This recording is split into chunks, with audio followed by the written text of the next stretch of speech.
നമസ്കാരം. ഇനിയും നമ്മൾ കയ്യും കെട്ടി നോക്കിയിരുന്നാൽ നമ്മുടെ കുട്ടികൾ കൈവിട്ടു പോകും. തലമുറകൾ, അത് ജെൻസി ആയാലും ആൽഫയോ ബീറ്റയോ ആയാലും, ലഹരിയുടെ നീരാളിക്കൈകളിൽ അമർന്നു കഴിഞ്ഞാൽ പിന്നെ കൊലപാതകികളും പീഡകരും അക്രമികളുമായി ആസുര രൂപത്തിലേക്ക് മാറിക്കഴിഞ്ഞിരിക്കും. അടുത്ത കാലത്തായി കൗമാരക്കാർ കുറ്റവാളികളായ കൊടും ക്രൂരതകൾക്കെല്ലാം പിന്നിൽ രാസലഹരിയുടെ ഉപയോഗമുണ്ട്. പൊതുവഴികളിൽ, സംഗീത നിശകളിൽ, സിനിമാശാലകളിൽ, വിദ്യാഭ്യാസ സ്ഥാപനങ്ങളിൽ എന്നുവേണ്ട മനുഷ്യരിടപഴകുന്ന സർവ്വയിടങ്ങളിലും ലഹരി വസ്തുക്കളുടെ വിതരണക്കാർ മറഞ്ഞിരിക്കുന്നുണ്ട്. ഉറ്റ സുഹൃത്തായി, അടുത്ത ബന്ധുവായി, ഉപദേശകനായി, അധ്യാപകനായി, സഹപ്രവർത്തകനായി, ഏത് രൂപത്തിലും ജീവിതത്തെ കശക്കുന്ന ലഹരി വസ്തുക്കളുമായി അവർ നമുക്കരികിലുണ്ടാകും. അവർ വിരിക്കുന്ന വലകളിൽ നമ്മുടെ ആരുടെയും മക്കൾ ഇരയാക്കപ്പെട്ടേക്കാം. ഈ മഹാവിപത്തിന് അകമ്പടി സേവിക്കാൻ ഡ്രഗ് പാർട്ടികളും ഡ്രഗ് അഡിക്റ്റഡ് ക്രൈമുകളും ആഘോഷമാക്കുന്ന ന്യൂജൻ സിനിമകളും ഇന്ന് നമുക്ക് ചുറ്റുമുണ്ട്. സമീപകാല സംഭവങ്ങൾ സമൂഹത്തിന് താക്കീതും മുന്നറിയിപ്പും തരുമ്പോൾ കയ്യും കെട്ടിയുള്ള ഈ നോക്കിയിരിപ്പ് അവസാനിപ്പിക്കാൻ നേരമായിരിക്കുന്നു. മോഹൻലാൽ കഥാപാത്രം പറഞ്ഞതുപോലെ narcotics is A dirty business. എല്ലാ പ്രേക്ഷകർക്കും എൻകൗണ്ടർ പ്രൈമിലേക്ക് സ്വാഗതം.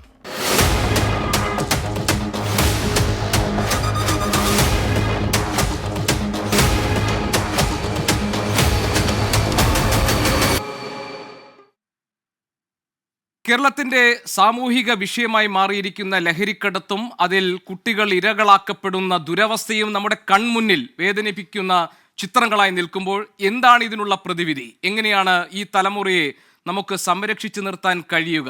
ഈ വിഷയം ഇന്ന് എൻകൗണ്ടർ സാമൂഹിക പ്രതിബദ്ധതയോടുകൂടി ചർച്ച ചെയ്യുകയാണ്. നമ്മളോടൊപ്പം സാംസ്കാരിക വകുപ്പ് ഡയറക്ടർ ഡോക്ടർ ദിവ്യ എസ് അയ്യർ പ്രത്യേക അതിഥിയായി ഈ ചർച്ചയിൽ പങ്കെടുക്കാൻ എത്തിയിട്ടുണ്ട്.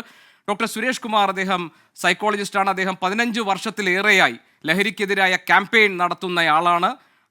കേരള പോലീസിനോടൊപ്പം ചേർന്ന് വിദ്യാർത്ഥികൾക്കിടയിൽ ലഹരി വിരുദ്ധ അവബോധം സൃഷ്ടിക്കുകയാണ് ഡോക്ടർ സുരേഷ് കുമാർ ചെയ്യാറുള്ളത്.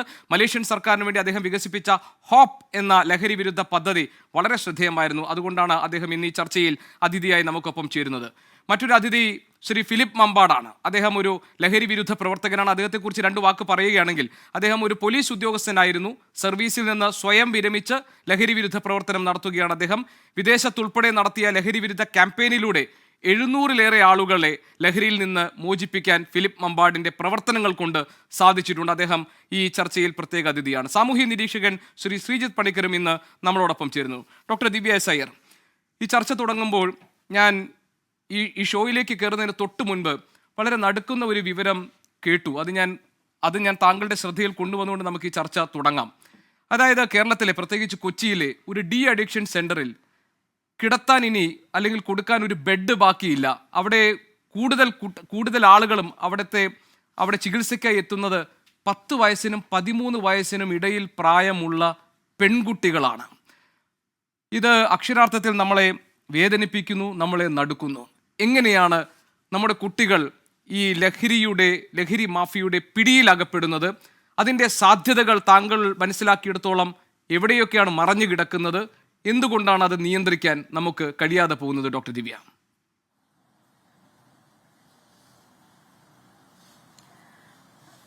അനുദിനം നമ്മൾ നമ്മുടെ അടുത്തും അകലെയുമായി കണ്ടുകൊണ്ടിരിക്കുന്ന ഓരോരോ അനുഭവങ്ങളും ദുരനുഭവങ്ങളും ഒക്കെ നേരത്തെ ഇപ്പോൾ ഗോപികൃഷ്ണൻ പറഞ്ഞതുപോലെ നമ്മുടെ കുഞ്ഞുങ്ങളെയാണ് ബാധിക്കുന്നത് എന്നുള്ള പൂർണ്ണ ബോധവാന്മാരാവുക എന്നതാണ് ആദ്യം ചെയ്യേണ്ടത് എന്നാണ് എനിക്ക് തോന്നുന്നത്. നമ്മൾ പലപ്പോഴും ലഹരി പദാർത്ഥങ്ങളുമായി ചേർത്ത് വായിക്കുന്നത് യുവതലമുറയെ മാത്രമാണ്. ആ ഒരു അപ്രോച്ച് എന്ന് പറയുന്നത്, ആ ഒരു കാഴ്ചപ്പാടിൽ ഒരു ചെറിയ മാറ്റം വരണം എന്നാണ് ഞാൻ കരുതുന്നത്. കാരണം നമ്മൾ ഈ പറയുന്ന 10 വയസ്സിനും 13 വയസ്സിനും ഇടയ്ക്കുള്ള കുഞ്ഞുങ്ങൾ അതിന് അടിമപ്പെടണം എന്നുണ്ടെങ്കിൽ അവർ സ്വമേധയാ ഈ ഒരു കെണിയിലേക്ക് അല്ലെങ്കിൽ ഈ ഒരു കുഴിയിലേക്ക് ഇറങ്ങിച്ചെല്ലുമെന്ന് ഞാൻ ഒരിക്കലും വിശ്വസിക്കുന്നില്ല. അപ്പോൾ എവിടെയാണ് നമ്മുടെ ഇടയിൽ തന്നെയുള്ള, അതായത് നമ്മുടെ തന്നെ തലമുറക്കാരായിട്ടുള്ള മുതിർന്നവർ എവിടെയാണ് ഇതിന്റെ ഇടയിൽ ഈ വേല കാണിക്കുന്നത് എന്നുള്ളത് നമ്മൾ കണ്ടെത്തിയേ മതിയാകൂ. പലപ്പോഴും ലഹരിക്ക് ഇരയാകുന്നവരാണ് അതിന് ഏറ്റവും കൂടുതൽ വെളിച്ചം വീശുന്നവരായി നിൽക്കുന്നത് നമ്മുടെ സമൂഹത്തിൽ ഇന്നും. അത് എനിക്ക് തോന്നുന്നു, നമ്മളിപ്പോ ഏതൊരു പ്രശ്നത്തെയും സമൂഹം കാണുമ്പോൾ ആദ്യം അതിന്റെ ഇരകളെ കാണുകയും ഇരകളെ എങ്ങനെയാണ് സഹായിക്കേണ്ടത് എന്നുമൊക്കെ നമ്മൾ സംസാരിച്ചു തുടങ്ങും. ഒരു പക്ഷെ ആ പദം തന്നെ ഇന്ന് അത്ര അംഗീകൃതമല്ല, സ്വീകാര്യമല്ല, ഇര എന്നുള്ളത്. നമ്മൾ അതിന് പകരം കേൾക്കാൻ ഇൻപമാർന്ന വേറെ പദങ്ങൾ ഉപയോഗിക്കുന്നു എന്നുണ്ടെങ്കിലും നമ്മുടെ ആത്യന്തികമായിട്ടുള്ള നമ്മുടെ കാഴ്ചപ്പാടിൽ ആ ഒരു മാറ്റം വന്നിട്ടുണ്ടോ എന്ന് എനിക്ക് ഇപ്പോഴും സംശയമുണ്ട്. ഒരു ഉദാഹരണം പറയുകയാണെങ്കിൽ, നമ്മൾ സ്ത്രീ ശാക്തീകരണത്തെക്കുറിച്ച് പറയുമ്പോൾ അല്ലെങ്കിൽ സ്ത്രീകൾക്കെതിരെയുള്ള അതിക്രമങ്ങൾ തടയണം എന്ന് പറയുമ്പോൾ നമ്മൾ സ്ത്രീകളെ എങ്ങനെയാണ് ശാക്തീകരിക്കുന്നത്, അല്ലെങ്കിൽ സ്ത്രീകൾ എങ്ങനെയാണ് സ്വയം സുരക്ഷ, സെൽഫ് ഡിഫൻസ് എന്നുള്ളതിലേക്ക് എങ്ങനെയാണ് സ്ത്രീകളെ കൈപിടിച്ചുയർത്തുന്നത് എന്നുള്ളതിലൊക്കെയാണ് നമ്മൾ കൂടുതൽ ശ്രദ്ധ കേന്ദ്രീകരിക്കുന്നത്. പക്ഷേ ഈ ഒരു ക്രൈം എന്നുള്ളത്, അതിനെ തടയണം എന്നുള്ളതിനായി അതിന്റെ ആരാണോ ഇതിന് ഉത്തരവാദികൾ, യഥാർത്ഥ ഉത്തരവാദികൾ ആരാണോ അവരെ ആ പ്രേരണയിൽ നിന്നും പിന്നാക്കം വലിക്കണം എന്നുള്ള ഒരു ഭാഗം, ആ പകുതി നമ്മൾ ഒരു പക്ഷെ കുറച്ച് എന്താ പറയുക, അത്ര ശക്തമായി നമ്മൾ ആ ഒരു ഭാഗത്ത് ഇടപെടുന്നില്ലയോ എന്നുള്ള ഒരു സംശയം എനിക്കുണ്ട്. ഈ ലഹരിയുടെ കാര്യത്തിലും ഒരു പക്ഷേ അങ്ങനെ സംഭവിക്കരുത് എന്നുള്ളത് കൊണ്ടാണ് ഈ ഒരു ഘട്ടത്തിൽ തന്നെ അത് ഞാൻ എടുത്തു പറയുന്നത്. നമ്മൾ നമ്മുടെ കുഞ്ഞുങ്ങളെയും നമ്മൾ പുതിയ തലമുറയെയും എല്ലാവരെയും തീർച്ചയായിട്ടും ഇതിൽ നിന്നും ഭദ്രമായി കാത്തുരക്ഷിക്കണം എന്നുള്ളത് നമ്മുടെ ചുമതല തന്നെയാണ്. പക്ഷെ അങ്ങനെ ഇരിക്കലും നമുക്ക് ചുറ്റുമുള്ള നമ്മൾ കാണുന്ന ഓരോ മുതിർന്ന വ്യക്തിയും എങ്ങനെയാണ് ഇതിന് ഒരു മാർഗമായി മാറുന്നത് എന്നുള്ളത് നമ്മൾ സസൂക്ഷ്മം ശ്രദ്ധിക്കുകയും കൃത്യസമയത്ത് തന്നെ സർക്കാരിൽ എക്സൈസിനാണെങ്കിലും പോലീസിനാണെങ്കിലും മറ്റാർക്കാണെങ്കിലും വിവരങ്ങൾ നൽകുകയും ചെയ്യണം എന്നുള്ളത് അതിപ്രധാനമാണ്. ആ ഒരു കാര്യം കൂടി നമുക്ക് പ്രേക്ഷകരെ ഓർമ്മിപ്പിച്ചുകൊണ്ട് മുന്നോട്ട് പോകണം. ഡോക്ടർ ദിവ്യ, ഞാൻ താങ്കൾ പറഞ്ഞ പോയിന്റ് എടുക്കുന്നു. താങ്കൾ പറഞ്ഞതുപോലെ തന്നെ കുട്ടികളെ മാത്രം നമുക്ക് ഇതിനകത്ത് അവർ ഇരകളാക്കപ്പെട്ട, അല്ലെങ്കിൽ ആ പദം ഏത് രീതിയിൽ ഉപയോഗിച്ചാലും ഏതായാലും അതിൽ പെട്ടുപോകുന്ന കുട്ടികളെ മാത്രം കേന്ദ്രീകരിച്ചല്ല ഇത് മാറ്റാൻ അല്ലെങ്കിൽ തടയാൻ വേണ്ടിയുള്ള ശ്രമങ്ങൾ, നീക്കങ്ങൾ നമ്മൾ നടത്തേണ്ടത് എന്ന് താങ്കൾ പറഞ്ഞതിനോട് ഞാനും യോജിക്കുന്നു. പക്ഷെ ഡോക്ടർ ദിവ്യ, ഇതിനകത്ത് ഈ കുട്ടികൾ കരിയേഴ്സ് ആകുന്നു, അവർ അവരുടെ വലകളിലേക്ക് കൂടുതൽ കുട്ടികളെ കൊണ്ടുവരുന്നു, സഹപ്രവർത്തകർ, സഹപാഠികൾ, പിന്നെ താങ്കൾ പറഞ്ഞതുപോലെ മാതൃകയാകേണ്ട അധ്യാപകർ, അതല്ലെങ്കിൽ ജോലി സ്ഥലത്താണെങ്കിൽ ഒപ്പം ജോലി ചെയ്യുന്നവർ, ഇങ്ങനെ തുടങ്ങി ഇതിൻ്റെ കണ്ണികൾ എവിടെയൊക്കെയാണെന്ന് നമുക്ക് മനസ്സിലാക്കാൻ കഴിയാതെ വരുന്നു എന്നത് ഈ കാലത്തെ നമ്മുടെ അനുഭവമാണ്. പക്ഷേ ഇതിന് തൊട്ടു മുൻപ് ഇതിലേക്ക് എത്തിച്ച ഒരു സമയമുണ്ടല്ലോ. ഇപ്പോൾ ലോക്ക്ഡൗണിൻ്റെ കാലത്ത് ആ സമയത്ത് വളരെ ശക്തമായിട്ടുള്ള പരിശോധനകൾ ഉണ്ടായിരുന്നു. ഇപ്പോൾ ഏറ്റവും കൂടുതൽ രാസലഹരികൾ കേരളത്തിലേക്ക് എത്തുന്നത് ഈ ബംഗളൂരുവിൽ നിന്നും അതുപോലെ ഗോവയിൽ നിന്നുമൊക്കെയാണ്. കൃത്യമായ ചെക്കിംഗ് ഉണ്ടായിരുന്നു. എല്ലാ ഇടങ്ങളിലും അത് അത്ര എളുപ്പത്തിൽ കടത്തിക്കൊണ്ടുവരാൻ കഴിയുന്ന ഒരു സാഹചര്യം ഇവിടെ ഉണ്ടായിരുന്നില്ല. അപ്പോൾ എവിടെയാണ് നമ്മുടെ സംവിധാനങ്ങൾ ലൂസായി പോയത്? എന്തുകൊണ്ടാണ് നമ്മൾ ട്രസ്റ്റ് ചെയ്യുന്ന, നമ്മൾ വിശ്വസിച്ച് കൂടെ നിർത്തുന്ന ആളുകൾ പിന്നീട് ഈ ലഹരി മാഫിയയുടെ ആളുകളായി മാറിയെന്നു എന്ന് നമ്മൾ തിരിച്ചറിയുന്ന ആ സമയം അവരൊക്കെ എങ്ങനെയാണ് ഇത്ര ശക്തമായി നമുക്കിടയിൽ പ്രവർത്തിക്കാൻ അവർക്ക് കഴിയുന്നത്? ഏത് സംവിധാനത്തിൻ്റെ കുറവ് കൊണ്ടാണ്? കുട്ടികളെ അല്ല കുറ്റം പറയേണ്ടതെന്ന് താങ്കൾ പറഞ്ഞുകൊണ്ട് ഞാൻ യോജിച്ചുകൊണ്ട് തന്നെ എന്തുകൊണ്ടാണ് നമുക്കത് തടയാൻ കഴിയാത്തത്? നമ്മൾ ബോധവൽക്കരണം, ഇപ്പോൾ എന്തെല്ലാം സംവിധാനങ്ങളാണ് സർക്കാരിൻ്റെ ഈ ബോധവൽക്കരണം. നോ ടു ഡ്രഗ്സ് 2002 സർക്കാരിൻ്റെ ലഹരി വിരുദ്ധ ക്യാമ്പയിൻ, വിമുക്തി എന്ന സംവിധാനം, അതിനുശേഷം പിന്നീട് ആൻറ്റി ഡ്രഗ് പാർലമെന്റ് കുട്ടികൾക്കിടയിൽ സംഘടിപ്പിക്കുന്നു. ഈ ബോധവൽക്കരണം കൊണ്ടൊന്നും ഒരു കാര്യവുമില്ല എന്നല്ലേ നാൾക്ക് നാൾ പെരുകി വരുന്ന ഈ കേസുകൾ നമ്മളോട് പറയുന്നത്? ലോ എൻഫോഴ്സ്മെന്റ് അല്ലേ വേണ്ടത്? അതെന്താ നടക്കാത്തത്? രണ്ടും പരസ്പര പൂരകമായി നടക്കണം എന്ന് തന്നെയാണ് ഞാൻ വിശ്വസിക്കുന്നത്. അതിനുള്ള കാരണം കൂടി പറയാം.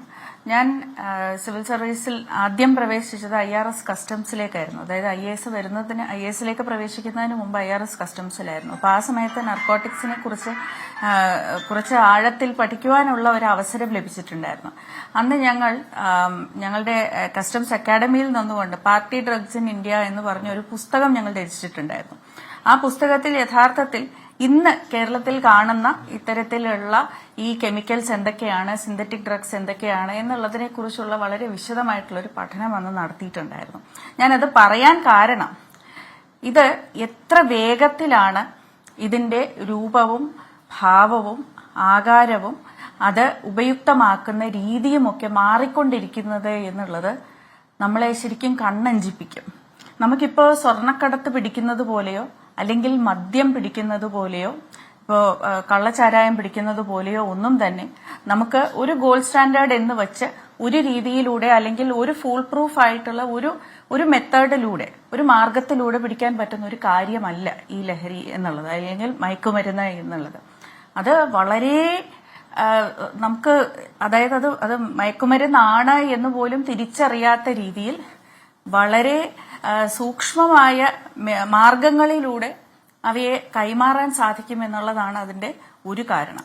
രണ്ടാമത്തെ കാരണം ഞാൻ നേരത്തെ സൂചിപ്പിച്ചതുപോലെ ഇത് പല രൂപത്തിലും ഭാവത്തിലും വരുന്നു എന്നുള്ളത് കൊണ്ട് തന്നെ ഇപ്പൊ കഴിഞ്ഞ ദിവസം നമ്മൾ കണ്ടായിരുന്നു മുട്ടായിൽ വരെ അതുണ്ടോ എന്നുള്ള ഒരു സംശയം ഉന്നയിച്ചുകൊണ്ട് ഒരു കേസ് വന്നിട്ടുണ്ടായിരുന്നു. അപ്പോൾ ഏതൊക്കെ മാർഗത്തിലാണ് ഏതൊക്കെ രീതിയിലാണ് ഇത് വരുന്നത്, അത് ഇന്നുള്ളത് നാളെ മറ്റൊരു മോളിക്യൂൾ ആയിരിക്കും, അത് മറ്റൊരു കെമിക്കൽ ആയിരിക്കും, മറ്റൊരു രാസവസ്തുവായിരിക്കും എന്നുള്ള രീതിയിൽ ഇത് ഇത്ര വേഗത്തിൽ മാറിക്കൊണ്ടിരിക്കുന്ന ഒരു പദാർത്ഥമാകുന്നത് കൂടി കൊണ്ടാണ് നമുക്ക് ഒരു പക്ഷേ എല്ലാ ഈ പറയുന്ന ലൂപ്പ് ഹോൾസും നമുക്കത്ര വേഗത്തിൽ പ്ലഗ് ചെയ്യാൻ സാധിക്കാത്തത് എന്നാണ് എനിക്ക് തോന്നുന്നത്. അത് മാത്രമല്ല ഇത് കണ്ടുപിടിക്കാൻ അല്ലെങ്കിൽ ഇത് നിരീക്ഷിക്കാനുള്ള മാർഗങ്ങൾ എന്നുള്ളത് ആ ഒരു സാങ്കേതിക വിദ്യയിലും നമുക്ക് കുറച്ചുകൂടി മുന്നേറേണ്ടതായിട്ടുണ്ട് എന്ന് എനിക്ക് തോന്നുന്നുണ്ട്. അത് ലോ എൻഫോഴ്സ്മെന്റ് എന്നുള്ളതിലുപരിയായി അതിനുള്ള മാർഗങ്ങൾ, അതായത് സാങ്കേതികത്വം എന്നുള്ള ഒരു ഭാഗം കൂടി അതിനുണ്ട്. നമുക്കിപ്പോ ഒരു എക്സ്റേ മെഷീനിലൂടെ അല്ലെങ്കിൽ സ്കാനിങ് മെഷീനിലൂടെ അല്ലെങ്കിൽ മെറ്റൽ ഡിറ്റക്ടറിലൂടെ എന്നുള്ള രീതിയിൽ ഇപ്പൊ നമ്മൾ സ്വർണം കസ്റ്റംസിൽ നമ്മൾ നോക്കുന്നത് പോലെ എയർപോർട്ടുകളിലാണെങ്കിലും പോർട്ടിലാണെങ്കിലും ഒക്കെ തന്നെ നമ്മൾ ഒരുപാട് കേസുകൾ ഇപ്പൊ കാണുന്നുണ്ട്.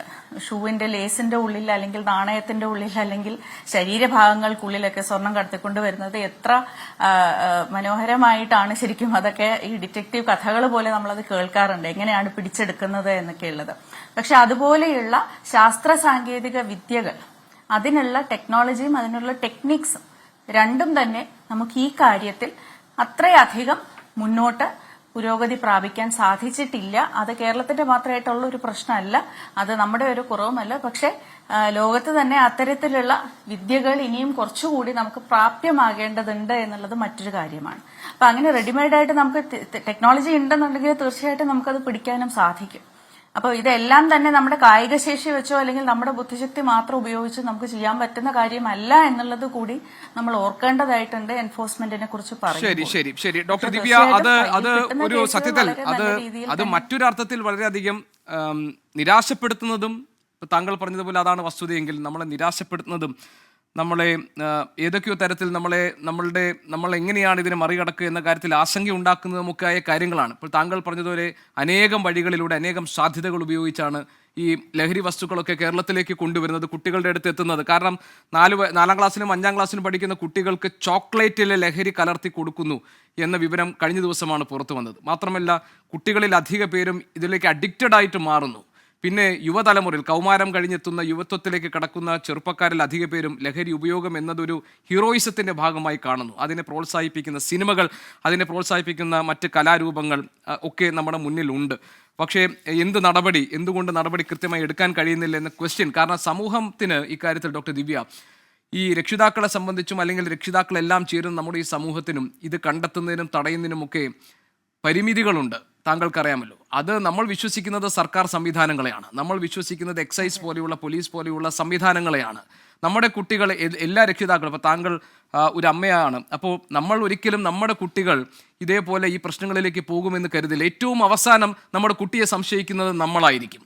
അപ്പോൾ അങ്ങനെയുള്ള പ്രശ്നങ്ങൾ നമ്മുടെ മുന്നിലുണ്ട്. ശ്രീജിത്ത് പണിക്കർ, ഇവിടെ ഡോക്ടർ ദിവ്യ പറഞ്ഞതുപോലെ ഈ പെട്ടെന്ന് ഇപ്പോൾ ആയിട്ടാണെങ്കിലും അല്ലെങ്കിൽ സാങ്കേതിക വിദ്യ ഉപയോഗിച്ചിട്ടാണെങ്കിലും ലഹരി വസ്തുക്കളുടെ കടത്ത്, അതിൻ്റെ ഉപയോഗം, അതിൻ്റെ കരിയേഴ്സ്, അവരെ കണ്ടെത്താനും അവരെ നേരിടാനും അത് തുടച്ചു നീക്കാനും ഒക്കെ ഉള്ള ശ്രമങ്ങൾക്ക് ഈ കാലത്ത് വലിയ പരിമിതികളുണ്ട്, ഒരുപാട് വെല്ലുവിളികളുണ്ട് എന്ന് പറഞ്ഞു. അപ്പോൾ കേരളത്തിൽ ഈ അടുത്ത കാലത്തായിട്ട് ഇത് വളരെ വ്യാപകമാകുന്നു. സ്കൂൾ പരിസരങ്ങളിൽ വരെ ഈ ലഹരി മരുന്ന് എത്തുന്ന സംവിധാനം ഉണ്ടാകുന്നു. അപ്പോൾ താങ്കൾ നോക്കുമ്പോൾ ഇതിനകത്ത് ഇപ്പോൾ രാഷ്ട്രീയ നേതൃത്വം പറയുന്നു നമ്മൾ കൂട്ടായി നിൽക്കണം, എക്സൈസ് ഉദ്യോഗസ്ഥർ പറയുന്നു സമൂഹം ഇതിനകത്ത് ഉണരണം, ജാഗ്രതയോടുകൂടി നിൽക്കണമെന്ന്. പക്ഷെ സമൂഹം ടോട്ടലായിട്ട് ആശ്രയിക്കുന്നതും വിശ്വാസമർപ്പിക്കുന്നതും ഭരണ സംവിധാനങ്ങളിലാണ്, എക്സൈസ് പോലെയുള്ള സംവിധാനങ്ങളിലാണ്. അവർ പരാജയം സമ്മതിക്കുകയാണോ? അതോ ഇന്നിപ്പോൾ ടി പത്മനാഭൻ ഒരു ലേഖനം എഴുതിയിട്ടുണ്ട്. അദ്ദേഹം കേരളത്തിൻ്റെ സാമൂഹ്യ ജീവിതത്തെ അടുത്തറിയുന്ന എഴുത്തുകാരാണ്. അദ്ദേഹം പറയുന്നത് ഇതിനകത്ത് മറ്റൊരു നെക്സസ്, അതായത് ഉദ്യോഗസ്ഥരും രാഷ്ട്രീയക്കാരും നേതാക്കളും ഭരണ സംവിധാനത്തിന്റെ ഭാഗമായി നിൽക്കുന്നവരും എല്ലാം ചേർന്ന് നിൽക്കുന്ന ഒരു നെക്സസ് പ്രവർത്തിക്കുന്നുണ്ടോ എന്ന് ഈ കാലം സംശയിച്ചു പോകും എന്നാണ്. അങ്ങനെ ഒരു സംശയത്തിന് അടിസ്ഥാനമുണ്ടോ? ശ്രീ ഗോപി, നമ്മളൊന്ന് ആലോചിച്ച് നോക്കിക്കഴിഞ്ഞാൽ ഇത്തരത്തിലുള്ള വിപത്തുകൾ സമൂഹത്തിൽ ഉണ്ടാകാതിരിക്കുക എന്ന് ഉറപ്പുവരുത്തേണ്ടുന്നത് ഗവൺമെന്റിന്റെ പ്രാഥമികമായിട്ടുള്ള ഒരു ചുമതലയാണ്. അപ്പോൾ എങ്ങനെയാണോ സാധാരണ രീതിയിൽ നമ്മൾ പോലീസ് സംവിധാനത്തിനെ ഉപയോഗിച്ചുകൊണ്ട് നമ്മുടെ നാട്ടിലുള്ള പൗരന്മാർക്ക് അവരുടെ സ്വത്തിന് സംരക്ഷണം നൽകുന്നത്. അതേപോലെ തന്നെയുള്ള ഒരു മാർഗം തന്നെയാണ് എക്സൈസിനെ ഉപയോഗിച്ചിട്ടാണെങ്കിലും പോലീസിനെ ഉപയോഗിച്ചിട്ടാണെങ്കിലും ഡ്രഗിന്റെ അബ്യൂസുമായി ബന്ധപ്പെട്ട കാര്യങ്ങളിലും സർക്കാർ പുലർത്തേണ്ടുന്ന രീതി അത് തന്നെയാണ്. പക്ഷേ ദൗർഭാഗ്യകരമെന്ന് പറയട്ടെ, നമ്മുടെ നാട്ടിൽ കൂടുതലായിട്ട് നടക്കുന്നത് ബോധവൽക്കരണമാണ്. പ്രത്യേകിച്ച് സ്കൂളുകളും കോളേജുകളും ഒക്കെ കേന്ദ്രീകരിച്ച് കുറേയധികം സെലിബ്രിറ്റികളെ കൊണ്ടുവന്ന് മാധ്യമങ്ങളെ എല്ലാം ഇൻവോൾവ് ചെയ്യിപ്പിച്ചിട്ട് സുദീർഘമായിട്ടുള്ള ബോധവൽക്കരണ പരമ്പരയാണ് ഇവിടെ പൊതുവെ കാണുന്നത്. ഇതേപോലെ തന്നെ നമ്മൾ പോലീസിംഗിന്റെ ഭാഗത്തേക്ക് ഒന്ന് ചിന്തിച്ചു നോക്കുക. നമ്മുടെ നാട്ടിലെ കൊലപാതകങ്ങൾ ഉണ്ടാകുന്നു, സ്ത്രീപീഡനങ്ങൾ ഉണ്ടാകുന്നു, അങ്ങനെയുള്ള കുറേയധികം ക്രൈംസ് ഉണ്ടാകുന്ന സമയത്ത് നമ്മളിവിടെ പോലീസിനെ ഉപയോഗിച്ചിട്ട് ബോധവൽക്കരണമാണോ നടത്തുന്നത് എന്ന് ആലോചിച്ച് നോക്കുക. അപ്പൊ ഈ ബോധവൽക്കരണം എന്ന് പറയുന്നത് അത് നടത്തേണ്ടുന്നത് ലഹരി എന്ന വിപത്തിനെ കുറിച്ച്, അതിന്റെ വരുംവരായികളെ കുറിച്ച്, അതിന്റെ ദോഷവശങ്ങളെ കുറിച്ച് ഒക്കെ തന്നെ ആൾക്കാർക്ക് വലിയ അവബോധമില്ലാത്തൊരു കാലത്താണ്. ഒരുപക്ഷെ 10-15 വർഷം മുമ്പ് കേരളത്തിൽ ഇത് ഇങ്ങനെ വ്യാപകമായിട്ട് നമ്മൾ നടപ്പാക്കുകയും പലതരത്തിലുള്ള സ്കീമുകളൊക്കെ ആവിഷ്കരിക്കുകയും ചെയ്യുന്ന സമയത്ത് അതിന് വലിയ പ്രസക്തി ഉണ്ടായിരുന്നു. പക്ഷെ ഇന്നത്തെ ആ ഘട്ടം അതല്ല. ബോധവൽക്കരണത്തിന്റെ ആ കാലം കഴിഞ്ഞുപോയി. ബോധവൽക്കരണം എന്ന് പറയുന്നത് പണ്ട് തുടർന്നിരുന്നത് വേണമെങ്കിൽ അതേപടി തുറന്നു പോകാവുന്നതാണ്. പക്ഷേ ഇന്ന് ആൾക്കാരെ സംബന്ധിച്ചിടത്തോളം സർക്കാരിന്റെ ഏതെങ്കിലും ഒരു ക്യാമ്പയിന്റെ ഭാഗമായിട്ട് പറഞ്ഞെങ്കിൽ മാത്രമേ ലഹരിയുടെ വിപത്തിനെ കുറിച്ച് അറിയൂ എന്ന് പറഞ്ഞാൽ അങ്ങനെയില്ല. അപ്പൊ ഇന്ന് ഇങ്ങനെ തുടർച്ചയായിട്ട് ബോധവൽക്കരണ ക്യാമ്പയിനുകൾ മാത്രമാണ് ചെയ്യുന്നത് എങ്കിൽ അതുകൊണ്ട് പ്രത്യേകിച്ച് എന്തെങ്കിലും പ്രയോജനം ഉണ്ടാകും എന്ന് ഞാൻ കരുതുന്നില്ല. അത് പലപ്പോഴും നമ്മൾ ഈ സിനിമകളിലൊക്കെ തന്നെ ഇപ്പൊ മദ്യപിക്കുന്ന സീനുകൾ വരുന്ന സമയത്ത് താഴെ ചെറുതായിട്ടൊരു ഡിസ്ക്ലൈമർ കാണിക്കുമല്ലോ, നമ്മളതിനെ എൻഡോഴ്സ് ചെയ്യുന്നില്ല, ഇതൊക്കെ ദോഷമാണ് എന്നൊക്കെ പറഞ്ഞ് കാണിക്കുന്നത് പോലെയുള്ളൂ.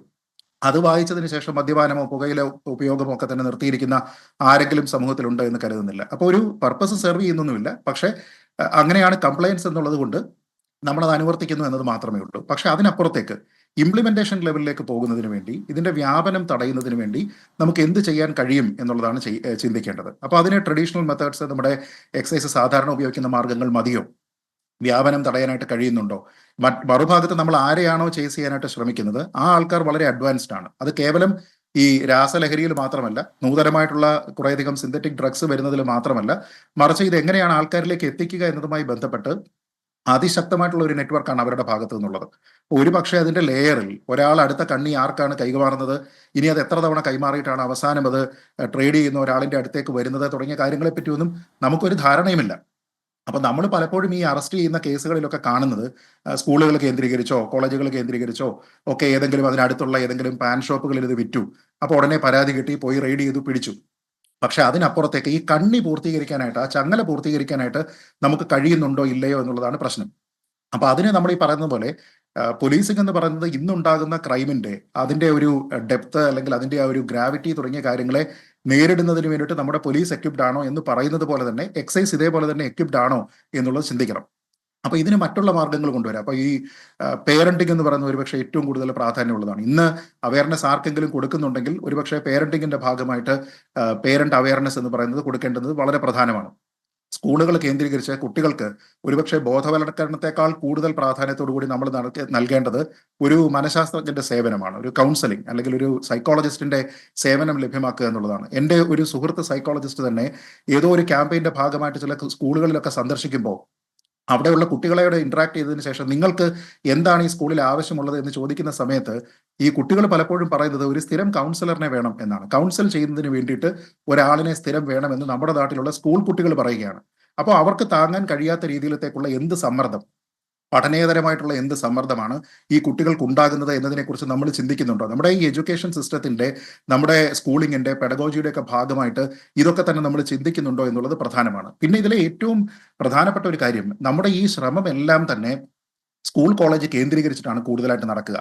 അതിനപ്പുറത്തേക്ക് നമ്മുടെ പുറത്തു നിന്നുള്ള ഏതെങ്കിലും ഹൈ റിസ്ക് ഗ്രൂപ്പുകളുണ്ടോ? അങ്ങനെയുള്ള വളരെ വൾണറബിൾ ആയിട്ടുള്ള ഹൈ റിസ്ക് ഗ്രൂപ്പുകളെ നമ്മൾ ഐഡന്റിഫൈ ചെയ്യാനായിട്ട് എന്തെങ്കിലും ശ്രമിക്കുന്നുണ്ടോ? കമ്മ്യൂണിറ്റി പോലീസിംഗ് എന്ന് പറയുന്ന ഒരു സംവിധാനത്തിനെ കൃത്യമായിട്ട് പ്രയോജനപ്പെടുത്താൻ നമുക്ക് കഴിയുന്നുണ്ടോ? ഇപ്പോൾ ഇതിൽ ഏതെങ്കിലും രീതിയിലത്തേക്കുള്ള ഈ ലഹരിയുടെ ഏതെങ്കിലും ഒരു കണ്ണി പൂർത്തിയാക്കുന്നതിന് വേണ്ടിയിട്ട് ആരെങ്കിലും സഹായിച്ചാൽ അവർക്ക് ആനുപാതികമായിട്ടുള്ള ഒരു റിവാർഡ് കൊടുക്കുന്ന ഒരു പരിപാടി ഉണ്ടോ? പബ്ലിക് വോളണ്ടിയേഴ്സിനെ കണ്ടെത്താൻ നമുക്ക് സാധിക്കുന്നുണ്ടോ? ഇങ്ങനെയുള്ള കുറേയധികം മാർഗങ്ങൾ കൂടി നമ്മൾ പരീക്ഷിക്കണം. അതല്ലാതെ സർക്കാരിന്റെ ഉത്തരവാദിത്വം എന്ന് പറയുന്നത് കേവലം ബോധവൽക്കരണമാണ്. നമ്മൾ പല പേരുകൾ വിളിച്ചുകൊണ്ട് വിമുക്തി അല്ലെങ്കിൽ നോ ടു ഡ്രഗ്സ് എന്നൊക്കെ പറഞ്ഞ് ക്യാമ്പയിനുകൾ മാത്രം നടത്തുക എന്നിടത്ത് പൂർത്തിയാകുന്നില്ല. അല്ല ശ്രീജിത്ത്, മാത്രമല്ല അതിനകത്തൊരു പ്രശ്നം, ഇതിനകത്ത് ഇപ്പോൾ ഇതിലെ കുറ്റക്കാരാരാണ്, യഥാർത്ഥ ഈ ഇപ്പോൾ വില്ലന്മാരാരാണ് എന്ന് കണ്ടെത്തുന്നിടത്ത് പോലും നമുക്ക് പ്രശ്നങ്ങളുണ്ട്. കാരണം ആരാണ് ഇതിനകത്ത് മറഞ്ഞിരിക്കുന്നതെന്ന് പോലും നമുക്ക് കണ്ടെത്താൻ കഴിയില്ല. അതാണ് ഞാൻ പറഞ്ഞത്, മറ്റൊരു നെക്സസ് ഇതിന് പിന്നിൽ പ്രവർത്തിക്കുന്നുണ്ടോ എന്ന് നമുക്ക് സംശയം തോന്നുന്നത്. നമ്മളെ ആരെയാണ് നമുക്ക് ട്രസ്റ്റ് ചെയ്യാൻ പറ്റുക, ആരെയാണ് നമ്മൾക്ക് ഡിപ്പെൻഡ് ചെയ്യാൻ കഴിയുക എന്നൊരു പ്രശ്നമുണ്ട്. ഇപ്പോൾ രാഷ്ട്രീയ നേതൃത്വം ഇതേപോലെയുള്ള ക്യാമ്പയിനൊക്കെ നടത്തുമ്പോഴും അല്ലെങ്കിൽ ഉദ്യോഗസ്ഥർ വളരെ ശക്തമായി ഡ്രഗ്സിനെതിരെ വരുമ്പോഴും ഇതിലെല്ലാം മറഞ്ഞിരിക്കുന്ന ആളുകൾ ഉണ്ടോ എന്ന് സംശയിക്കാവുന്ന തരത്തിലേക്ക് കാര്യങ്ങൾ മാറുന്നു. ഇപ്പം ഞാൻ അതാണ് ഇന്ന് ടി പത്മനാഭൻ എഴുതിയതിനെ കുറിച്ച് പറഞ്ഞത്. ഞാൻ അതിലേക്ക് വരാം. ഡോക്ടർ സുരേഷ് കുമാർ, ഈ 2016 നമ്മുടെ സംസ്ഥാനത്ത് രജിസ്റ്റർ ചെയ്ത ഇത്തരം കേസുകൾ 5924 5924. 2024 ആകുമ്പോൾ അത് 27,530 കേസുകളായി കേരളത്തിൽ ഉയർന്നിട്ടുണ്ട്. ഇപ്പോൾ നേരത്തെ സംസാരിച്ച ഡോക്ടർ ദിവ്യയും ഇപ്പോൾ ശ്രീജിത്തും പറഞ്ഞതുപോലെ ഈ ബോധവൽക്കരണം എന്നത് നടപ്പാക്കണമെങ്കിൽ നമ്മൾ അറിഞ്ഞുകൊണ്ട് ലഹരിയിലേക്ക് എത്തുന്ന ഒരു സന്ദർഭത്തിലാണ്. കേരളത്തിൽ ഇപ്പോൾ നടക്കുന്ന അതല്ല. കുട്ടികൾ അറിയാതെ അവരിലേക്ക് ലഹരി എത്തുകയാണ്. ഇപ്പോൾ മിഠായിയുടെ രൂപത്തിൽ അതല്ലെങ്കിൽ ഭക്ഷ്യവസ്തുക്കളായി പോലും അവരറിയാതെ അവരെ ലഹരിയുടെ വലയിലേക്ക് കൊണ്ടെത്തിക്കുന്ന ഒരു സംവിധാനം ഇവിടെ പ്രവർത്തിച്ചു കൊണ്ടിരിക്കുകയാണ്. താങ്കൾ മലേഷ്യൻ സർക്കാരിന് വേണ്ടി വികസിപ്പിച്ചത് ഹോപ്പ് എന്ന പദ്ധതിയാണെങ്കിൽ കേരളത്തിൽ ഹോപ്പ്ലെസ് ആയിട്ടുള്ള ചില കാര്യങ്ങൾ സംഭവിക്കുകയാണ് എന്ന് തോന്നുന്നു. താങ്കൾക്ക് എങ്ങനെ ഈ പ്രശ്നം കൈകാര്യം ചെയ്യാമെന്നാണ് താങ്കൾ കരുതുന്നത്? Thank you Gopikrishnan. ആദ്യമേ ഇങ്ങനെ ഒരു യുദ്ധകാലാടിസ്ഥാനത്തിൽ ഈ ഒരു വിഷയത്തോട് പ്രതികരിക്കാൻ നിങ്ങൾ കാണിച്ച മനസ്സിനെ ഞാൻ അപ്രീഷിയേറ്റ് ചെയ്യുന്നു. ഞാനും കഴിഞ്ഞ 10-15 വർഷം ശ്രീജിത്ത് പറഞ്ഞതുപോലെ ഈ ഒരു കാലഹരണപ്പെട്ട ഒരു ബോധവൽക്കരണ പദ്ധതിയുടെ ഭാഗമായി പ്രവർത്തിച്ച ഒരാളാണ്. അപ്പോൾ എനിക്ക് തോന്നിയിട്ടുള്ളൊരു കാര്യം, ഒരു 64 വിഭവങ്ങൾ ഒരുക്കിയൊരു സദ്യ വിളമ്പി വെച്ചിട്ട്, നമ്മുടെ ആറന്മുള വള്ളസദ്യ പോലെ ഒരു സദ്യ വിളമ്പി വെച്ചിട്ട് അതിൽ ഓരോന്നും ഇന്നതാണ്, ഇത് പായസമാണ്, ഇത് അവിയലാണെന്നൊക്കെ പറഞ്ഞ് പഠിപ്പിച്ചിട്ട് ഒരാളോട് പറയാം നിങ്ങളിത് കഴിക്കരുത് എന്ന് പറയുന്ന രീതിയിലാണ് യഥാർത്ഥത്തിൽ ഇവിടുത്തെ ബോധവൽക്കരണങ്ങൾ നടക്കുന്നത്. കാരണം ഇന്ന് ഞാൻ ബോധവൽക്കരണത്തെ അടച്ചാക്ഷേപിക്കുകയല്ല. കാരണം ഇവിടെ ബോധവൽക്കരണത്തിൻ്റെ ഭാഗമായി നമ്മൾ ഈ എഡ്യൂക്കേറ്റ് ചെയ്യാൻ ശ്രമിക്കുന്നത് എന്തെല്ലാം ഡ്രഗുകൾ ഇവിടെ അവൈലബിൾ ആണ്, അതിനെക്കുറിച്ചിട്ടുള്ള ക്ലാസ്സുകൾ പലപ്പോഴും ഞാൻ കൊടുത്തിട്ടില്ല, ഞാൻ കണ്ടിട്ടുണ്ട്, ഞാൻ കേട്ടിട്ടുണ്ട്. അപ്പോൾ ഇന്നത്തെ ഒരു സൊസൈറ്റി, പ്രത്യേകിച്ച് നമ്മൾ സംസാരിക്കുന്ന ഒരു ആൽഫ ജനറേഷനും സെഡിൻ്റെ ഒരു ലാസ്റ്റ് ജനറേഷനെ എടുത്ത് നോക്കുകയാണെങ്കിൽ അവർ നമ്മളുടെ ഒരു കാറ്റഗറി വിഭാഗമല്ല. അവർ വളരെ ഹൈലി ഈ കാര്യത്തെ വളരെ അഗ്രസീവായിട്ട് നോക്കുന്നൊരു കമ്മ്യൂണിറ്റിയാണ്. അപ്പോൾ അവർ ഒരു കാര്യം MDMA എന്നൊക്കെ കേട്ടാൽ വളരെ നിമിഷ നേരങ്ങളെ കൊണ്ട് അവർക്കിത് ഗൂഗിളിൽ സെർച്ച് ചെയ്ത് അതിനെക്കുറിച്ച് അവർ മനസ്സിലാക്കുന്ന ഒരു സൊസൈറ്റിയാണ്. അവരോടാണ് നമ്മൾ ബോധവൽക്കരണത്തിലേക്ക് പോകുന്നത്. അപ്പോൾ എനിക്ക് തോന്നിയിട്ടുള്ളത്, ഞാൻ 2012 തായ്ലൻഡിൽ ഒരു ഇന്റർനാഷണൽ സമ്മിറ്റിന്റെ ഭാഗമായിട്ട് മലേഷ്യൻ ഗവൺമെന്റിന്റെ പ്രതിനിധികളുമായി ബന്ധപ്പെട്ട് ഈ ഒരു വിഷയത്തിൽ എനിക്ക് ഇടപെടേണ്ട ഒരു അവസരം ഉണ്ടായത്. അപ്പോൾ അവിടെ അവരും ഇതുപോലത്തുള്ള ഈ ബോധവൽക്കരണങ്ങൾ നടത്തിയപ്പോൾ എല്ലാം നമ്മളുടെ കേരളത്തിൽ എടുത്തു നോക്കൂ അല്ലെങ്കിൽ ഇന്ത്യയിൽ എടുത്തു നോക്കൂ, നമ്മൾ എന്തൊരു പ്രശ്നമുണ്ടെങ്കിൽ അതിനെ നേരിടുന്നത് ആൻറ്റിയാണ്. ഇപ്പോൾ ഉദാഹരണത്തിന്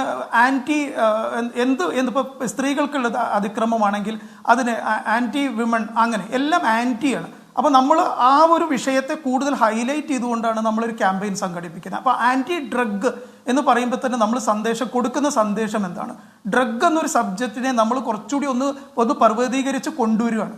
അപ്പോഴാണ് എനിക്ക് എൻ്റെ ഉള്ളിലൊരു ആശയം തോന്നിയത്, ഞാനൊരു അച്ഛനായതോടും കൂടി പലപ്പോഴും ഞാൻ ഇത്രയും കാലത്തെ ഒരു 35 വർഷത്തെ മനഃശാസ്ത്ര രംഗത്തും വിദ്യാഭ്യാസ രംഗത്തുള്ള ഒരു അനുഭവം വെച്ചിട്ട് പലപ്പോഴും കുട്ടികൾ ക്ലാസ് എടുക്കാൻ സ്കൂളുകളിലൊക്കെ പോകുമ്പോൾ ഞാൻ സ്കൂളുകളോട് പറയാറുണ്ട്, ഒരിക്കലും കുട്ടികൾക്ക് മാത്രമായിട്ട് ക്ലാസ് കൊടുക്കരുത്. ഞാൻ അച്ഛനും അമ്മയും കുട്ടിയും ഒരുമിച്ചിരിക്കാത്ത ഒരു ക്ലാസ് ഞാൻ ഇന്നേ വരെ എടുത്തിട്ടില്ല. ആര് പറഞ്ഞാൽ ഞാനിട്ട് എടുക്കൂല. പക്ഷെ അതിൻ്റെ ഒരു ഇമ്പാക്റ്റ് ഞാൻ കണ്ടിട്ടുണ്ട്. കാരണം നമ്മൾ എന്തൊക്കെ കുട്ടികളെക്കുറിച്ച് പറഞ്ഞാൽ അവർക്ക് ഇമോഷണൽ സൈക്കോളജി നന്നായിട്ട് വർക്ക് ചെയ്യുന്ന ഒരു സൊസൈറ്റിയാണ്. അതേസമയത്ത് ഇന്നത്തെ ആൽഫ ജനറേഷൻ എന്ന് പറയുന്നത് അവർക്ക് വൈകാരിക വ്യക്തിത്വം വളരെ കുറവുമാണ്. പക്ഷേ അച്ഛനും അമ്മയും ഒരുമിച്ചിരിക്കുമ്പോൾ അവർ കൂടുതൽ ആ ഒരു എമോഷണൽ ലെവലിൽ അവരുടെ അറ്റാച്ച്ഡ് ആണ്. അപ്പോൾ ഓണർ അവർ പാരൻസ് എവറി ഡേ, HOPE എന്നൊരു പോസിറ്റീവ് നോട്ടിലൂടെയായിരുന്നു ആ ഒരു ക്യാമ്പയിൻ ഡെവലപ്പ് ചെയ്തത്. അത് വളരെയധികം എനിക്ക് റിസൾട്ട് ഓറിയൻറ്റഡ് ആയിട്ട് ഫീൽ ചെയ്തിട്ടുണ്ട്. പക്ഷേ ഞാൻ ശ്രീജിത്തിനെ സപ്പോർട്ട് ചെയ്ത് സംസാരിക്കാൻ ആഗ്രഹിക്കുന്നു. കാരണം അതൊരു ആത്യന്തികമായ ഒരു സൊല്യൂഷൻ അല്ല. ഇവിടെ എന്തുകൊണ്ട് ഈ ഒരു കമ്മ്യൂണിറ്റി നമ്മളുടെ ഒരു സെഡിൻ്റെ കമ്മ്യൂണിറ്റിയിൽ നിന്ന് അല്ലെങ്കിൽ ഒരു ജനറേഷനിൽ നിന്ന് ഈ ആൽഫയിലേക്ക് വരുമ്പോൾ എന്തുകൊണ്ടാണ് ഇവർ കൂടുതൽ ഇതിന് വൾണറബിൾ ആയി വരുന്നത് എന്നുള്ളൊരു റിസർച്ച് ചെയ്യുമ്പോൾ ഇവിടെ 2 കാര്യങ്ങളാണ് ഗോപികൃഷ്ണൻ എനിക്ക് സൂചിപ്പിക്കാനുള്ളത്. ഒന്ന്, ഇത് ഇപ്പോൾ നമ്മൾ AI ക്യാമറ അടക്കം ഉപയോഗിച്ചുകൊണ്ട് റോഡിലുള്ള എന്താ പറയുക ഈ പിന്നെ ഇതൊക്കെ നമ്മൾ കണ്ടുപിടിക്കുന്നുണ്ട്. ഇന്ന് ടെക്നോളജി എന്തുമാത്രം ഡെവലപ്പ് ചെയ്തിട്ടുണ്ട്. ഒരു ചെറിയ സംസ്ഥാനത്തിൽ, വളരെ ചെറിയൊരു എന്താ പറയുക പോപ്പുലേഷനുള്ളൊരു സംസ്ഥാനത്തിൽ നമുക്ക് എന്തുകൊണ്ട് ഇപ്പോൾ ഇത് ഡോക്ടർ ദിവ്യ മാഡം പറഞ്ഞത് ഞാൻ ശ്രദ്ധിച്ചു, ആ ഒരു സാധനം വരുന്നത് കണ്ടുപിടിക്കാൻ പറ്റില്ല. I agree with you. പക്ഷേ അത് വെറുതെ വരില്ലല്ലോ. It will be through somebody. അതിൻ്റെ പിന്നിൽ ആളുകളുണ്ട്. ഒരു സ്കൂളിന് ചുറ്റും ഇത് ആര് പ്രൊവൈഡ് ചെയ്യുന്നു, അവർക്കിത് ആര് പ്രൊവൈഡ് ചെയ്യുന്നത്? ഈ ഇന്ത്യയിലുള്ള ഇൻ്റലിജൻസ് ബ്യൂറോയും ഈ CBI ഉൾപ്പെടെയുള്ള വലിയൊരു നിര നമുക്കുണ്ടായിട്ട് എന്തെല്ലാം മൈന്യൂട്ട് ലെവലിൽ നമ്മൾ ചില കുറ്റകൃത്യങ്ങൾ കണ്ടുപിടിക്കാൻ നമുക്ക് സാധിക്കുന്നുണ്ട്. നമ്മളെ പോലീസ് എത്ര ശക്തമാണ്, ചെറിയ ചെറിയ കാര്യങ്ങളൊക്കെ എത്ര സൂപ്പറായിട്ട് അവർ കണ്ടുപിടിക്കുന്നുണ്ട്. അപ്പോൾ നമ്മൾ എന്തുകൊണ്ട് ആ ഒരു കാരണം ഇതിൻ്റെ ലഭ്യത കുറയ്ക്കുക എന്നുള്ളതാണ് ഏറ്റവും പ്രാഥമികം. അല്ലാണ്ട് എല്ലാം ഉണ്ടാക്കി വെച്ചിട്ട് ഇത് കഴിക്കരുതെന്ന് പറയുന്ന ഒരു സിസ്റ്റം അല്ല ഇവിടെ വേണ്ടത്. അപ്പോൾ ബോധവൽക്കരണത്തെക്കാൾ വേണ്ടത് ബോധോദയം ഉണ്ടാക്കുകയാണ്. ബോധോദയം ഉണ്ടാക്കണമെങ്കിൽ രണ്ട് കാര്യങ്ങൾ ഇവിടെ ഓൾറെഡി സൂചിപ്പിച്ചു. ഒന്ന്, പാരന്റ് എന്ന് പറയുന്ന കമ്മ്യൂണിറ്റി, ഇത് വളരെ പ്രധാനപ്പെട്ടതാണ്. പാരന്റിങ് സ്കൂളുകളിൽ വളരെ അപൂർവമായിട്ട് നടക്കുന്നത് തന്നെ മറ്റു വിഷയങ്ങളാണ് അവിടെ ചർച്ച ചെയ്യപ്പെടുന്നത്. അപ്പോൾ സ്കൂൾ കോളേജുകളിൽ മാത്രമല്ലാതെ സ്കൂളിലും കോളേജിലും പരിമിതികളുണ്ട് ഗോപികൃഷ്ണൻ. അതോടൊപ്പം തന്നെ ഇപ്പൊ നമുക്ക് ആ കാര്യങ്ങൾ ഒന്നുകൂടി വിശദമായി ചർച്ച ചെയ്യാൻ ഞാനൊരു ചെറിയ ബ്രേക്ക് എടുക്കേണ്ട സമയമായതുകൊണ്ട് ഞാനൊന്ന് ഇടപെട്ടതാണ്. ഡോക്ടർ ദിവ്യ പറഞ്ഞ പോലെ തന്നെ ആ കാര്യങ്ങൾ, അതായത് ഡോക്ടർ ദിവ്യ പറഞ്ഞത് ഇതിലേക്ക് വരുന്ന മാർഗങ്ങളെ പൂർണ്ണമായി തടയാൻ പറ്റുന്ന ഒരു സംവിധാനം നമുക്കില്ല എന്നൊരു പ്രശ്നം കൂടി ഈ ചർച്ചയിൽ ഡോക്ടർ ദിവ്യ ഉന്നയിച്ചിട്ടുണ്ട്. ആ കാര്യം നമുക്ക് ചർച്ച ചെയ്യാം. പക്ഷേ ഇവിടെ MP രാജേഷ് മന്ത്രി പറഞ്ഞത് എല്ലായിടങ്ങളിലും, അതായത് കേരളത്തിലേക്ക് രാസവസ്തുക്കൾ എത്തുന്ന അതിർത്തികളിൽ കർശനമായ പരിശോധന നടക്കുന്നുണ്ടെന്നാണ്.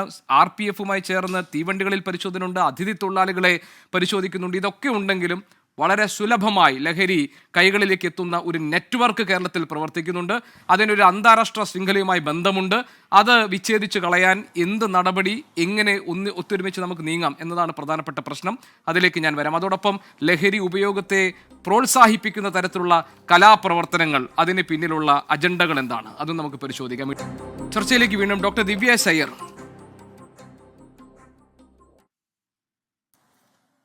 ഡോക്ടർ ദിവ്യ സയ്യർ, എനിക്കിനി അറിയാനുള്ളത് താങ്കളുടെ ഒരു നിരീക്ഷണമാണ്. ഇപ്പോൾ സംസ്ഥാന ചലച്ചിത്ര മാധ്യമ അവാർഡുകൾ നൽകുന്ന ഒരു വേദിയിൽ സംസാരിച്ചപ്പോൾ താങ്കൾ പറഞ്ഞു, ഈ ശ്രോതാക്കൾ അല്ലെങ്കിൽ കാഴ്ചക്കാർ അവരുടെ താല്പര്യം കൂടി പരിഗണിച്ച് വേണം സൃഷ്ടികൾ ഉണ്ടാകാൻ, അത് സൃഷ്ടാക്കൾ ഓർക്കണം എന്ന് താങ്കൾ ആ പ്രസംഗത്തിൽ പറഞ്ഞു. കേരളത്തിൽ ഇപ്പോൾ വലിയൊരു ഡിബേറ്റ് നടക്കുകയാണ്. അതായത് ലഹരി ഉപയോഗത്തെ പ്രോത്സാഹിപ്പിക്കുന്ന കൂട്ടക്കൊലപാതകങ്ങളിലേക്കും പീഡനങ്ങളിലേക്കും ഒക്കെ ചെറുപ്പക്കാരെ തള്ളിവിടുന്ന തരത്തിലുള്ള പ്രമേയങ്ങൾ സിനിമകളിൽ വരികയും അത് ആഘോഷമാക്കുകയും ചെയ്യുന്ന ഒരു സന്ദർഭത്തെക്കുറിച്ചുള്ള തർക്കങ്ങൾ നടന്നുകൊണ്ടിരിക്കുകയാണ്. അപ്പോൾ കലയ്ക്ക് വേണ്ടിയാണോ സമൂഹത്തിന് വേണ്ടിയാണോ എന്നൊക്കെയുള്ള താത്വികമായ ചർച്ചകളൊക്കെ നമ്മുടെ പോയ തലമുറയിൽ വലിയ തരത്തിലുണ്ടായിരുന്നത് താങ്കൾക്കറിയാമല്ലോ.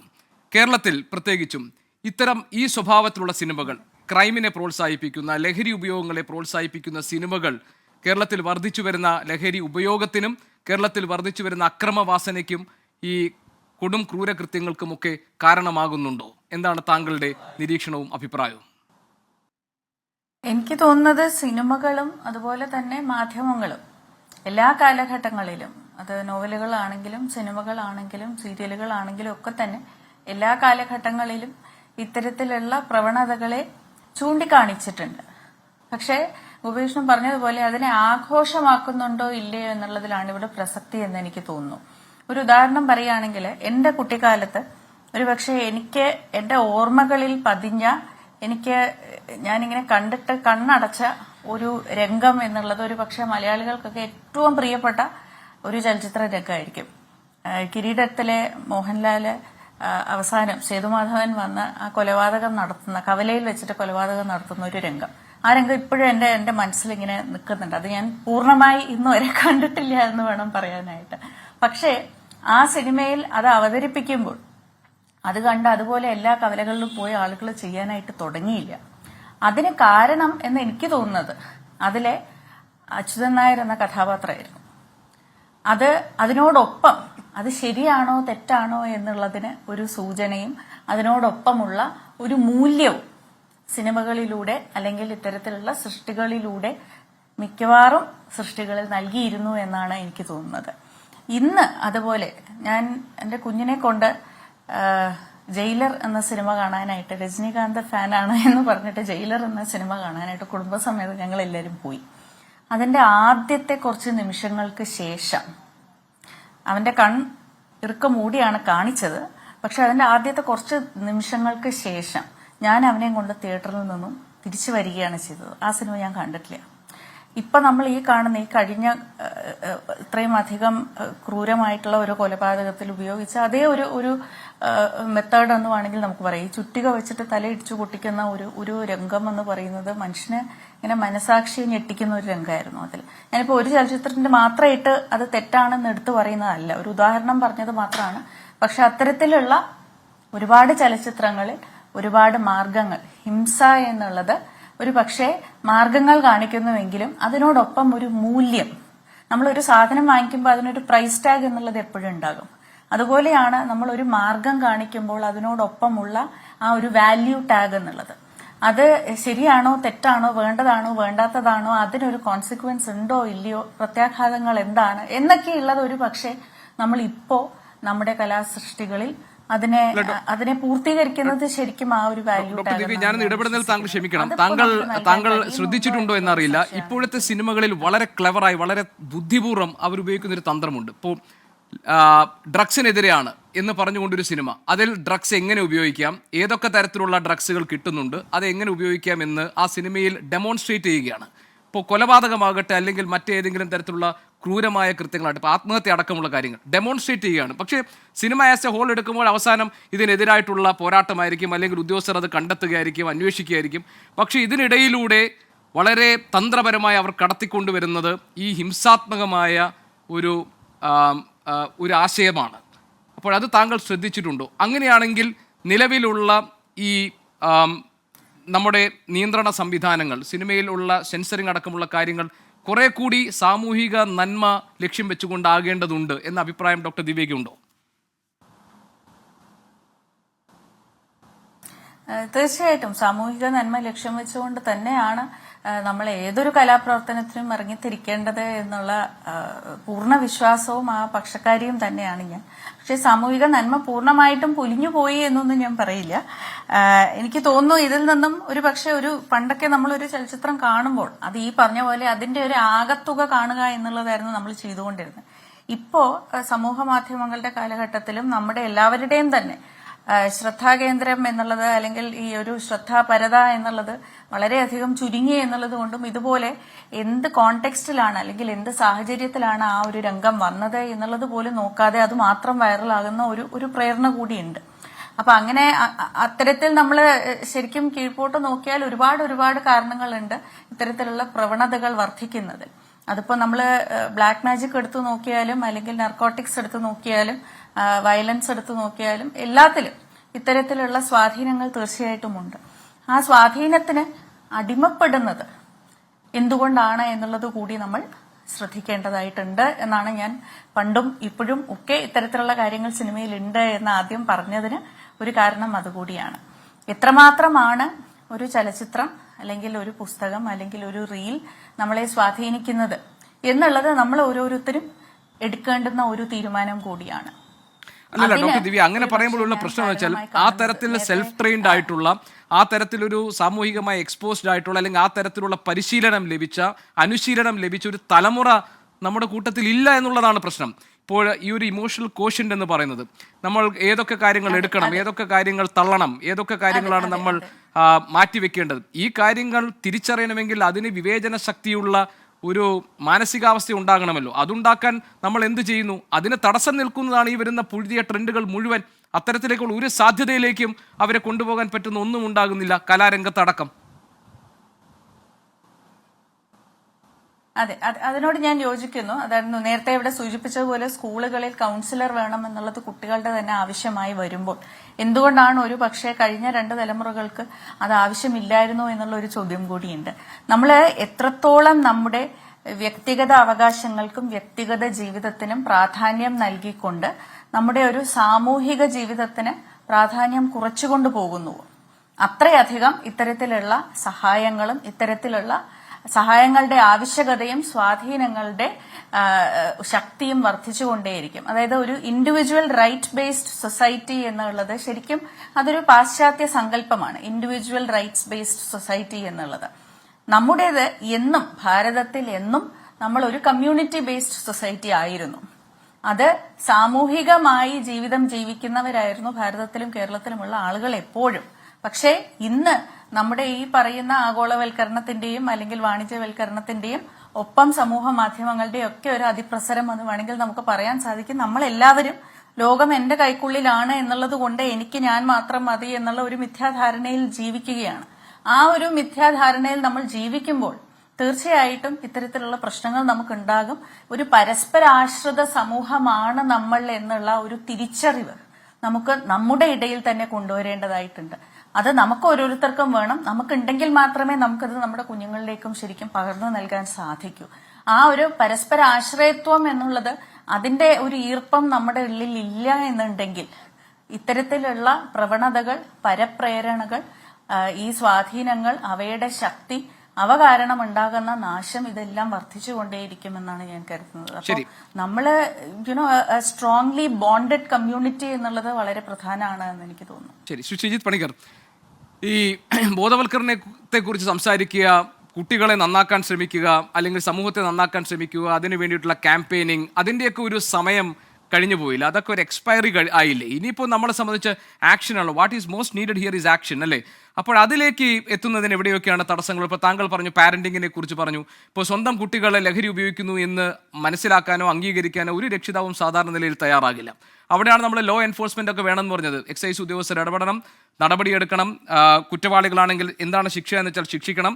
അങ്ങനെ ഇത് കുറച്ചു കൊണ്ടുവരാൻ കഴിയും. അതാണ് 2016 മുതൽ 2024 വരെയുള്ള കണക്ക് നോക്കുമ്പോൾ കേരളത്തിൽ ലഹരി ഉപയോഗം വളരെ കൂടി വരുന്നത്. എന്തുകൊണ്ടാണ് ഈ കാര്യങ്ങളിൽ ഇപ്പോൾ കൺവിക്ഷൻ റേറ്റ് കേരളത്തിൽ വളരെ കൂടുതലാണ് മറ്റ് സംസ്ഥാനങ്ങളെ അപേക്ഷിച്ചെന്ന് ഇന്ന് നമ്മുടെ എക്സൈസ് മന്ത്രി പറഞ്ഞു. പക്ഷേ നിർഭാഗ്യവശാൽ കേരളത്തിൽ ഇത് ഉപയോഗിക്കുന്ന ആളുകളുടെ, കുട്ടികളുടെ എണ്ണം കൂടുന്നു. ഇതിൽ അടിമകളായി മാറുന്ന കുട്ടികളുടെ എണ്ണം കൂടുന്നു. അപ്പോൾ കൃത്യമായ ഒരു ലോ എൻഫോഴ്സ്മെന്റ് കേരളത്തിൽ നടക്കുന്നുണ്ടോ, അതോ അതിന് പിന്നിൽ വേറൊരു നെക്സസ് പ്രവർത്തിക്കുന്നുണ്ട് എന്ന് സംശയിക്കുന്നതിൽ കാര്യമുണ്ടോ? അല്ല, മറ്റൊരു നെക്സസ് പ്രവർത്തിക്കുന്നുണ്ട് എന്ന സംശയം അസ്ഥാനത്തല്ല എന്നാണ് ഞാൻ കരുതുന്നത്. കാരണം ഞാനിവിടെ പറയുന്നത്, നമ്മൾ പലപ്പോഴും ഒരു നിഴൽ യുദ്ധമാണ് ഈ വിഷയത്തിലൊക്കെ തന്നെ നടത്തുന്നത് എന്ന് എനിക്ക് തോന്നിയിട്ടുണ്ട്. അതിന്റെ ഭാഗമായിട്ടാണ് ഒരു പക്ഷേ നമ്മൾ സമൂഹത്തിലുണ്ടാകുന്ന മറ്റു കാര്യങ്ങളെ, ഉദാഹരണത്തിന് നമ്മുടെ പോപ്പുലർ കൾച്ചറിനെ, സിനിമയൊക്കെ തന്നെ നമ്മൾ ഇതിലേക്ക് കൊണ്ടുവന്ന് പ്രതിസ്ഥാനത്ത് നിർത്താനായിട്ട് ശ്രമിക്കുന്നത് എന്നാണ് ഞാൻ കരുതുന്നത്. സിനിമ ഒരുപക്ഷെ സമൂഹത്തിനെ സ്വാധീനിക്കുന്നുണ്ടാകും, പക്ഷേ സമൂഹത്തിൽ നിന്നുള്ള കാര്യങ്ങളാണ് സിനിമയിൽ പ്രതിഫലിക്കുന്നത് എന്നുള്ള ഒരു റിവേഴ്സ് ചിന്ത കൂടി അവിടെ വളരെ പ്രസക്തമാണ്. ഇപ്പൊ ഉദാഹരണത്തിന് നമ്മുടെ നാട്ടിലെ വളരെ വ്യാപകമായിട്ടുള്ള ഡ്രഗ് അബ്യൂസ്, അതേപോലെ 51 വെട്ടിന്റെ രാഷ്ട്രീയ കൊലപാതകം, റിപ്പർ മോഡൽ ആക്രമണം, വിഷക്കഷായം, നരബലി, ഈ കാര്യങ്ങളൊക്കെ തന്നെ ആദ്യം ഉണ്ടായത് സമൂഹത്തിലാണ്. അതിനുശേഷമാണ് ഇത് സിനിമയിൽ പ്രതിഫലിക്കുന്നത്. അല്ലാതെ സിനിമയിൽ ഈ മാതൃക കാണിച്ചു കൊടുത്തതിന് ശേഷം പിന്നീട് ഇത് സമൂഹത്തിലേക്ക് വരികയല്ല. അപ്പൊ ഈ സിനിമ ഒരു സന്ദേശം നൽകിയിരിക്കണം എന്ന രീതിയിലത്തേക്കൊക്കെ ഉള്ള ഒരു അഭിപ്രായ പ്രകടനത്തിലും ഞാൻ വിശ്വസിക്കുന്നില്ല. അങ്ങനെ എപ്പോഴും ഒരു പോസിറ്റീവായിട്ടുള്ള സന്ദേശം മാത്രം നൽകേണ്ടുന്ന ഒരു കലാരൂപമാണ് സിനിമ എന്നൊന്നും ഞാൻ കരുതുന്നില്ല. അപ്പോൾ ഏതെങ്കിലും ഒരു സിനിമയിൽ ഒരു ഡ്രഗ് അബ്യൂസ് ഉണ്ടെങ്കിൽ, അല്ലെങ്കിൽ ഒരു വയലന്റ് ആയിട്ടുള്ള ഒരു ആക്ടിവിറ്റി ഉണ്ടെങ്കിൽ, അത് കണ്ട ശേഷം ആൾക്കാർ അതിൽ നിന്ന് സൂപ്പർ ഇൻഫ്ലുവൻസ്ഡ് ആയതിനു ശേഷം ഇതൊക്കെ അങ്ങ് ചെയ്തു കളയാം എന്ന് ആരെങ്കിലും ചിന്തിക്കുന്നുണ്ടെങ്കിൽ അവർക്ക് വേണ്ടത് സഹായമാണ്, ചികിത്സയാണ്. അത്തരമുള്ള ആൾക്കാർ ഈ സിനിമ കണ്ടില്ല എങ്കിലും ഈ പ്രവണതയിലേക്ക് പോകും. അല്ലാതെ ഇപ്പൊ നമ്മുടെ നാട്ടിൽ ഈ വയലന്റ് ആയിട്ടുള്ള ക്രൈം ചെയ്യുന്ന ആൾക്കാരെല്ലാവരും തന്നെ സിനിമയാൽ ഇൻഫ്ലുവൻസ്ഡ് ആയിരിക്കുന്ന ആൾക്കാരാണ് എന്ന് ഞാൻ കരുതുന്നില്ല. ഇപ്പൊ അല്പം മുമ്പ് ഇതിൽ പറഞ്ഞതുപോലെ കിരീടം എന്ന സിനിമ കണ്ടതിന് ശേഷം തെരുവ് ഗുണ്ടയെ തല്ലിയേക്കാം എന്ന് ചിന്തിച്ച ആൾക്കാരുണ്ടോ? സദയം എന്ന സിനിമ കണ്ടതിന് ശേഷം കൊച്ചുകുട്ടികളെ കൊന്നേക്കാം എന്ന് തീരുമാനിച്ചിരിക്കുന്ന ആരെങ്കിലും ഉണ്ടോ? ഉണ്ടെന്ന് ഞാൻ കരുതുന്നില്ല. അപ്പോൾ നമുക്ക് ചെയ്യാൻ കഴിയുന്നത് പബ്ലിക് ഓർഡർ, മൊറാലിറ്റി, ഡീസൻസി തുടങ്ങിയ കാര്യങ്ങളുടെ അടിസ്ഥാനത്തിൽ സെൻസറിംഗ് മാനദണ്ഡങ്ങൾ വേണമെങ്കിൽ ശക്തമാക്കാം. പക്ഷേ ഇനിമേൽ നന്മ കാണിക്കുന്ന സിനിമകൾ മാത്രമേ ഉണ്ടാകാവൂ എന്നോ നെഗറ്റിവിറ്റി ഗ്ലോറിഫൈ ചെയ്യാൻ പാടില്ല എന്നോ പറയാൻ കഴിയില്ല. കാരണം പലപ്പോഴും ഒരു വില്ലന് കൂടുതൽ ആംപ്ലിഫൈഡ് ആയി വരുന്നത് വളരെ ശക്തമായിട്ടുള്ള നെഗറ്റീവ് കഥാപാത്രങ്ങളും നെഗറ്റീവ് ഇമേജറിയും ഒരു സിനിമയിൽ ഉണ്ടാകുമ്പോഴാണ്. ഞാൻ പറയുന്നത് ഈ ഗോപിയുടെ ചോദ്യത്തിലേക്ക് വന്നാൽ, ഈ തരത്തിലുള്ള കമ്പാരിസൺസ് ഒക്കെ സമൂഹത്തിൽ നടക്കുന്ന സമയത്ത് മണിച്ചിത്രത്താഴ് സിനിമയിൽ ഒരു ഡയലോഗാണ് എനിക്ക് ഓർമ്മ വരുന്നത്. ശ്രീദേവിയിൽ കുറ്റം ആരോപിക്കപ്പെടുമ്പോൾ ഗംഗ സന്തോഷിക്കുകയാണ് എന്ന്. അതായത് ഇതിൽ ശരിയായിട്ടുള്ള പ്രതി എന്ന് പറയുന്നത് ഗംഗയാണ്, ശ്രീദേവി അല്ല. ഇവിടെ നമ്മൾ ഈ സിനിമകളെ പറ്റി പറയുമ്പോൾ അത് ശ്രീദേവിയാണ്. ആ സമയത്ത് ശരിയായ ഗംഗ ഇവിടെ ആഘോഷിക്കുക. ശരിയായ ഗംഗ ആരാണ്? ശരിയായ ഗംഗ സർക്കാരാണ്. ഈ വിഷയത്തിലെ സർക്കാരിന്റെ റോൾ എത്രയാണ്? ഇപ്പൊ ഞാൻ ഒരു ചെറിയ ഉദാഹരണം പറയാം. നമ്മളിപ്പോൾ ഈ വിദ്യാഭ്യാസ മേഖലയെ വിട്ടേക്കൂ, സിനിമാ മേഖലയെ നോക്കൂ. സിനിമാ മേഖലയിലെ ലഹരി ഉപയോഗത്തിനെ കുറിച്ച് നിർമ്മാതാക്കൾ ഇവിടെ പരസ്യമായി പത്രസമ്മേളനം നടത്തി പറഞ്ഞതിന് ശേഷം സർക്കാർ എന്തൊക്കെ നടപടി സ്വീകരിച്ചു? സിനിമാ സെറ്റുകളുമായി ബന്ധപ്പെട്ട് നമുക്ക് ഈ ലഹരി ഉപയോഗം നോക്കാമെന്ന രീതിയിലത്തേക്കോ സിനിമയുടെ ഷൂട്ടിംഗ് തടസ്സപ്പെടുത്താത്ത രീതിയിലത്തേക്ക് ഇത് നിർമ്മാതാക്കളുമായി സഹകരിക്കാമെന്നോ സർക്കാർ പറഞ്ഞു? അതുമായി ബന്ധപ്പെട്ട എന്തെങ്കിലും കാര്യം സർക്കാർ ചെയ്തോ എന്ന് വെച്ച് കഴിഞ്ഞാൽ താങ്കൾ ഈ പറഞ്ഞതുപോലെ ഒരു നെക്സസ് അവിടെ ഉണ്ട് എന്ന് പൊതുജനം സംശയിച്ചാൽ അവരെ കുറ്റപ്പെടുത്താൻ കഴിയില്ല. ഇപ്പൊ കേരളത്തിൽ തന്നെ രജിസ്റ്റർ ചെയ്യപ്പെട്ടിരിക്കുന്ന ആദ്യത്തെ കൊക്കൈൻ യൂസ് കേസ് എന്ന രീതിയിലത്തേക്ക് നമ്മൾ അറിയപ്പെട്ടിരുന്ന 2018 ഒക്ടോബറിലെ ഒരു കേസാണ്. സിനിമക്കാർ ഉൾപ്പെട്ടിരുന്ന കേസ്. അന്ന് പറയപ്പെട്ടിരുന്ന എന്താണ്, നമ്മൾ കേട്ടിരുന്ന എന്താണ്, കൊക്കൈൻ ഒക്കെ പിടിച്ചെടുത്തു, അവിടെ ഫ്ളാറ്റ് കേന്ദ്രീകരിച്ച് വലിയ പാർട്ടി നടക്കുകയാണ് എന്നൊക്കെ പറയുന്നു. 7 വർഷം കഴിയുമ്പോഴേക്കോ ആ കേസിൽ ആരും ശിക്ഷിക്കപ്പെടുന്നില്ല, എല്ലാവരും സ്വതന്ത്രരായിട്ട് പോകുന്ന ഒരു സാഹചര്യം ഉണ്ടാകുന്നു. അപ്പൊ ഇതിൽ പ്രോസിക്യൂഷൻ പരാജയപ്പെട്ടോ, അന്വേഷണ ഉദ്യോഗസ്ഥർ പരാജയപ്പെട്ടോ? ഇപ്പൊ നമ്മുടെ കായംകുളം MLA ശ്രീമതി യു പ്രതിഭ, അവരുടെ മകൻ ഉൾപ്പെട്ട ഒരു കേസ്, ആ കേസുമായി ബന്ധപ്പെട്ട് നമ്മൾ ആദ്യം കേട്ടിരുന്നത് എന്താണ്, അതിന്റെ ആ പ്രഥമ വിവര റിപ്പോർട്ടിൽ പറഞ്ഞിരുന്നത് എന്താണ്, ഇന്ന് നമ്മൾ കേൾക്കുന്നത് എന്താണ്, കൃത്യസമയത്ത് വൈദ്യപരിശോധന നടത്തിയില്ല, അതിന്റെ അന്വേഷണ ഉദ്യോഗസ്ഥൻ ഉടനെ തന്നെ അവിടെ നിന്ന് റിട്ടയർ ആവാനായിട്ട് അദ്ദേഹം 3 മാസമോ മറ്റോ മാത്രം ബാക്കിയുള്ള സമയത്ത് അദ്ദേഹം അവിടെ നിന്ന് ട്രാൻസ്ഫർ ചെയ്യപ്പെടുന്നു. ഇതൊക്കെ സമൂഹത്തിന് നൽകുന്ന സന്ദേശം എന്താണ്? ഞാൻ ചോദിക്കുന്നത്, ഇവിടെ ഒരു കേസ് അങ്ങോട്ട് വരുന്നു, അത് പോലീസ് ആയിക്കോട്ടെ എക്സൈസ് ആയിക്കോട്ടെ, ആ അന്വേഷണം അങ്ങോട്ട് പോവുകയും അത് വളരെ ശ്രദ്ധേയമായ രീതിയിൽ വലിയ മാധ്യമ ശ്രദ്ധയോടുകൂടി മുന്നോട്ട് പോവുകയും ചെയ്യുന്ന സമയത്ത് പെട്ടെന്ന് സഡൻ ബ്രേക്ക് ഇട്ടതുപോലെ ഈ ഉദ്യോഗസ്ഥരെ മാറ്റുക എന്നത് സിനിമയിൽ മാത്രം നമ്മൾ കാണുന്ന കാര്യമല്ല, അത് സമൂഹത്തിൽ നടക്കുന്നത് കൊണ്ടാണ് അത് സിനിമയിൽ അഡാപ്റ്റ് ചെയ്യപ്പെടുന്നത്. അപ്പൊ ഞാൻ പറയുന്നത്, ഇങ്ങനെയുള്ള പ്രവണതകൾ ഇവിടെ ചോദ്യം ചെയ്യപ്പെടണം. എന്തുകൊണ്ടാണ് ഈ ഉദ്യോഗസ്ഥരെ മാറ്റിയിരിക്കുന്നത്? അപ്പോൾ അത് പറയുന്നതാണ്, ഈ ട്രാൻസ്ഫർ ലിസ്റ്റ് നേരത്തെ തന്നെ ഉണ്ടാക്കിയതാണ്. എങ്കിൽ ശരി, ആ 3 മാസം കൂടി അല്ലേ ആ ഉദ്യോഗസ്ഥൻ ഉണ്ടായിരുന്നുള്ളൂ, എങ്കിൽ അദ്ദേഹത്തിന്റെ സ്ഥലത്തേക്കാണോ മാറ്റിയിരിക്കുന്നത്? അല്ല, മറ്റു ചില മാനദണ്ഡങ്ങളാണ്. അപ്പോൾ ഇത് ജസ്റ്റിഫൈ ചെയ്യാനായിട്ട് സംവിധാനത്തിന് കഴിയുന്നില്ല. നമ്മൾ എപ്പോഴും പറയുന്ന ഒരു ലീഗൽ മാക്സിം ഉണ്ട്, നീതി എന്നത് നടപ്പാക്കിയാൽ പോരാ, അത് നടപ്പാക്കി എന്ന് പൊതുസമൂഹത്തിന് ബോധ്യമാവുക കൂടി വേണമെന്ന്. ഈ രണ്ടാമത്തെ ഭാഗം ഇവിടെ നടക്കുന്നില്ല, ആദ്യത്തേത് ശരിയായാൽ പോലും. അപ്പൊ എന്ന് വെച്ചാൽ ഇതിൽ എൻഫോഴ്സ്മെന്റ് കൃത്യമായി പ്രവർത്തിക്കുന്നുണ്ട് എന്ന് ഉറപ്പുവരുത്തേണ്ടത് ഇവിടുത്തെ സംവിധാനമാണ്. അത് എക്സൈസ് എങ്കിൽ എക്സൈസ്, പോലീസ് എങ്കിൽ പോലീസ്, മറ്റെന്തെങ്കിലുമെങ്കിൽ അങ്ങനെ ഒരു സംവിധാനം ഇവിടെ നടക്കുന്നില്ല എന്നതുകൊണ്ടാണ് പല ആൾക്കാരും ഈ രീതിയിലത്തേക്കുള്ള ഒരു നെക്സസ് ഇവിടെ പ്രവർത്തിക്കുന്നുണ്ടോ എന്ന് പറയുന്നത്. ഇപ്പൊ നമുക്ക് പല കണക്കുകളുണ്ട്. ഓരോ വർഷവും കേരളത്തിൽ പിടികൂടുന്ന ലഹരി പദാർത്ഥങ്ങൾ ഐറ്റം തിരിച്ചതിന് ശേഷം എത്ര കിലോ, എത്ര അളവ് പിടിച്ചിട്ടുണ്ട് തുടങ്ങിയ കാര്യങ്ങളെല്ലാം തന്നെ നമ്മൾ കാണാറുണ്ട്. അതുമായി ബന്ധപ്പെട്ട കുറേയധികം കേസുകൾ നമ്മൾ കണ്ടിട്ടുണ്ട്. ഏതാണ്ട് 2021 മറ്റോ രജിസ്റ്റർ ചെയ്തിരിക്കുന്ന ഒരു കേസിൽ ഇപ്പോൾ വിധി വന്നിരിക്കുന്നതായിട്ട് നമ്മൾ കാണുന്നുണ്ട്. പക്ഷെ ഞാൻ ചോദിക്കുന്നത്, നമ്മൾ ഇതിൽ ആരെ വരെ അറസ്റ്റ് ചെയ്യുന്നു? ഇതൊരു വലിയ ബിസിനസ് ആണ്. സിനിമയിൽ പറഞ്ഞ പോലെ narcotics is A dirty business. അപ്പൊ ഇതിൽ പ്രോഫിറ്റ് ഉണ്ടാക്കുന്ന വലിയ ആൾക്കാർ ആരൊക്കെയാണ്? ബിഗ് ഷോട്ട്സ് ഒരിക്കലും ചിത്രത്തിൽ വരുന്നില്ല. നമ്മൾ ഈ പാൻ ഷോപ്പിലുള്ളവനെ അറസ്റ്റ് ചെയ്തുകൊണ്ട് പോകും, പക്ഷെ ഈ പാൻ ഷോപ്പിലുള്ളവനല്ല ഇത് ഉണ്ടാക്കുന്നത്, അവനല്ല ഇത് ട്രേഡ് ചെയ്യുന്നത്, അവൻ അതിന്റെ ഏറ്റവും താഴത്തെ കണ്ണിയാണ്, അവനല്ല അതിന്റെ മുതലാളി. ഞാൻ പറഞ്ഞത് ഈ മുകളിലേക്ക് പോകുന്നതിന്, ഈ ചങ്ങല പൂർത്തീകരിക്കുന്നതിന് അതിനുള്ള സംവിധാനം എവിടെയാണ്? ഇപ്പൊ എക്സൈസ് മാത്രമായിട്ട് നോക്കിയാൽ എക്വിപ്ഡ് അല്ല. ശരി, മറ്റു ലോ എൻഫോഴ്സ്മെന്റ് ചേരുന്നു, എക്വിപ്ഡ് അല്ല. എങ്കിൽ ഞാൻ പറഞ്ഞിരുന്ന നേരത്തെയുള്ള മാർഗങ്ങളിലേക്ക് നമ്മൾ പോകണം. അതായത് കമ്മ്യൂണിറ്റി പോലീസിംഗ് പോലെയുള്ള കാര്യങ്ങൾ, ആൾക്കാർക്ക് റിവാർഡ് കൊടുക്കുക, പബ്ലിക് ആയിട്ടുള്ള വോളണ്ടിയേഴ്സിനെ കണ്ടെത്തുക, ഇൻഫോർമന്റ് ആയിട്ടുള്ള ആൾക്കാർക്ക് റിവാർഡുകൾ കൊടുക്കുക തുടങ്ങിയ കാര്യങ്ങളുമായി ബന്ധപ്പെട്ട് മുന്നോട്ട് പോകണം. ഈ എൻഡ് ടു എൻഡ് ചെയിൻ പൊളിക്കുന്നതിന് വേണ്ടിയിട്ട് സാധിക്കുന്നില്ല എന്ന് വെച്ചാൽ ഇതിന്റെ മുകളിലുള്ള ആൾക്കാരെ പിടിക്കപ്പെടുന്നില്ല. അതായത് പെറ്റി കേസ് നടത്തുന്ന ആൾക്കാർ പിടിക്കപ്പെടുന്നുണ്ട്, ദാവൂദ് ഇബ്രാഹിമോ ഛോട്ടാ ഷക്കീറോ പിടിക്കപ്പെടുന്നില്ല എന്നതുപോലെ തന്നെയാണ്. അപ്പൊ ഈ ഗ്യാങ് വാറുകളാണ് പലപ്പോഴും ഈ ഡ്രഗ്സിലും ഒക്കെ നടക്കുന്നത്. നമുക്കറിയാമല്ലോ, കാർട്ടൽസ് ആണ്. അപ്പൊ ഇത് ഒരാൾ മാത്രമൊന്നുമല്ല, നിരവധി ആൾക്കാരുണ്ടാകും. അവർക്ക് ഇവിടേക്ക് കൊണ്ടുവരുന്നതിന്, ഇതിന്റെ വ്യാപനത്തിന് ഒക്കെ നിരവധി മാർഗങ്ങളുണ്ട്. ഒരൊറ്റ കാര്യം ആലോചിച്ചാൽ മതി, ഇരുട്ടിൽ തപ്പുകയാണ് സംവിധാനം. എൻഫോഴ്സ്മെന്റ് ഉൾപ്പെടെ, സർക്കാർ ഉൾപ്പെടെ ഇതിൽ ഇരുട്ടിൽ തപ്പുകയാണ്. പക്ഷേ ആവശ്യക്കാരന്, അത് സ്കൂളിൽ പഠിക്കുന്ന ഒരു ചെറിയ കുട്ടിയാണെങ്കിലും, IT സെക്ടറിൽ വർക്ക് ചെയ്യുന്ന ആളാണെങ്കിലും, സിനിമാ മേഖലയിൽ വർക്ക് ചെയ്യുന്ന ആളാണെങ്കിലും, കിട്ടേണ്ടവന് ഇത് കിട്ടുന്നുണ്ട് എന്ന് വെച്ച് കഴിഞ്ഞാൽ അതിന്റെ ചങ്ങല എവിടെ നിന്നാണ് പൂർത്തീകരിക്കേണ്ടതെന്നും ഏത് കണ്ണിയിലേക്കാണ് എത്തേണ്ടത് എന്നും ഒരു സ്കൂളിലുള്ള കുട്ടിയെ തന്നെ ഒന്നുകിൽ കുട്ടിയെ തേടിയെത്തുന്നു, അല്ലെങ്കിൽ കുട്ടി അങ്ങോട്ട് ചെന്നെത്തുന്നു. ഇത് നടക്കുന്നുണ്ട്. എന്നിട്ടും നമുക്ക് ഇതിനെ കംപ്ലീറ്റ് ചെയ്യാനായിട്ട് കഴിയുന്നില്ല എന്ന് വെച്ചാൽ അത് കാണിക്കുന്ന ഇനഫിഷ്യൻസിയാണ്, നമ്മുടെ സംവിധാനത്തിന്റെ ഇനഫിഷ്യൻസിയാണ്. അതുകൊണ്ടാണ് ഞാൻ പറഞ്ഞത്, നമ്മൾ പലപ്പോഴും മിസ്ഡയറക്റ്റ് ആയിട്ടുള്ള ടാർഗറ്റുകളാണ് നമ്മൾ സ്വീകരിക്കുന്നത്. 2012 2010 തുടങ്ങിയിരിക്കുന്ന അതേ മോഡലായിട്ടുള്ള മാർഗങ്ങൾ നമുക്കിപ്പോൾ സഞ്ജു സാംസനെ കൊണ്ടു നിർത്തിയിട്ട്, അല്ലെങ്കിൽ ടോവിനോ തോമസിനെ കൊണ്ടു നിർത്തിയിട്ട് ഒരു പ്രതിജ്ഞ ചെയ്താൽ കഴിഞ്ഞു എന്നാണ് നമ്മൾ കരുതുന്നത്. അവിടെ അത് കഴിയുന്നില്ല. അതിലെ ഒരു കാര്യം മാത്രമാണ് എന്നതാണ് നമ്മൾ മനസ്സിലാക്കേണ്ടത്. അതുകൊണ്ട് തന്നെയാണ് ഇതിന് സവിശേഷ ശ്രദ്ധ. കുട്ടികളുടെ ബിഹേവിയർ പാറ്റേൺ എങ്ങനെ മാറുന്നു, ഇതുമായി ബന്ധപ്പെട്ട് പേരൻസിന് അവയർനെസ് ഉണ്ടാകണം. സാധാരണഗതിയിൽ പേരൻസ് എന്താ കരുതുന്നത്? കുട്ടി മുതിർന്നു വരുന്നു, അപ്പൊ അവന് കുറച്ച് പ്രൈവസി വേണം. അപ്പൊ അവൻ കുറെ സമയം മുറിയിൽ അടച്ചിരിക്കുന്നുണ്ടാകും, അവൻ സുഹൃത്തുക്കളോട് കമ്മ്യൂണിക്കേറ്റ് ചെയ്യുന്നുണ്ടാകും, അവൻ പലപ്പോഴും പോകുന്നുണ്ടാകും, ഏതെങ്കിലും സമയത്ത് വരുന്നുണ്ടാകും, എവിടെ പോയി ക്ലാസ് ഉണ്ടായിരുന്നു, അല്ലെങ്കിൽ അസൈൻമെന്റ് ജോയിന്റ് ആയിട്ട് ചെയ്യാൻ പോയതാണ്. ഇങ്ങനെ പറയുന്ന ന്യായം വിശ്വസിച്ചിരിക്കുന്ന നിരവധി പേരൻസ് ഉണ്ട്. പക്ഷെ നിങ്ങളുടെ കുട്ടികൾ അന്തർമുഖനായി മാറുന്നുണ്ടോ? നിങ്ങളുടെ കുട്ടികൾക്ക് പൊതു സൗഹൃദങ്ങൾ ഉണ്ടാകുന്നുണ്ടോ? നിങ്ങളുടെ കുട്ടികളുടെ മാനസിക നിലയിൽ എന്തെങ്കിലും പ്രശ്നമുണ്ടോ? നന്നായി സംസാരിച്ചുകൊണ്ടിരുന്ന കുട്ടി പെട്ടെന്ന് സംസാരമൊക്കെ കുറയ്ക്കുന്നുണ്ടോ? ഇങ്ങനെയുള്ള നിരവധിയായിട്ടുള്ള കാര്യങ്ങളുണ്ട്.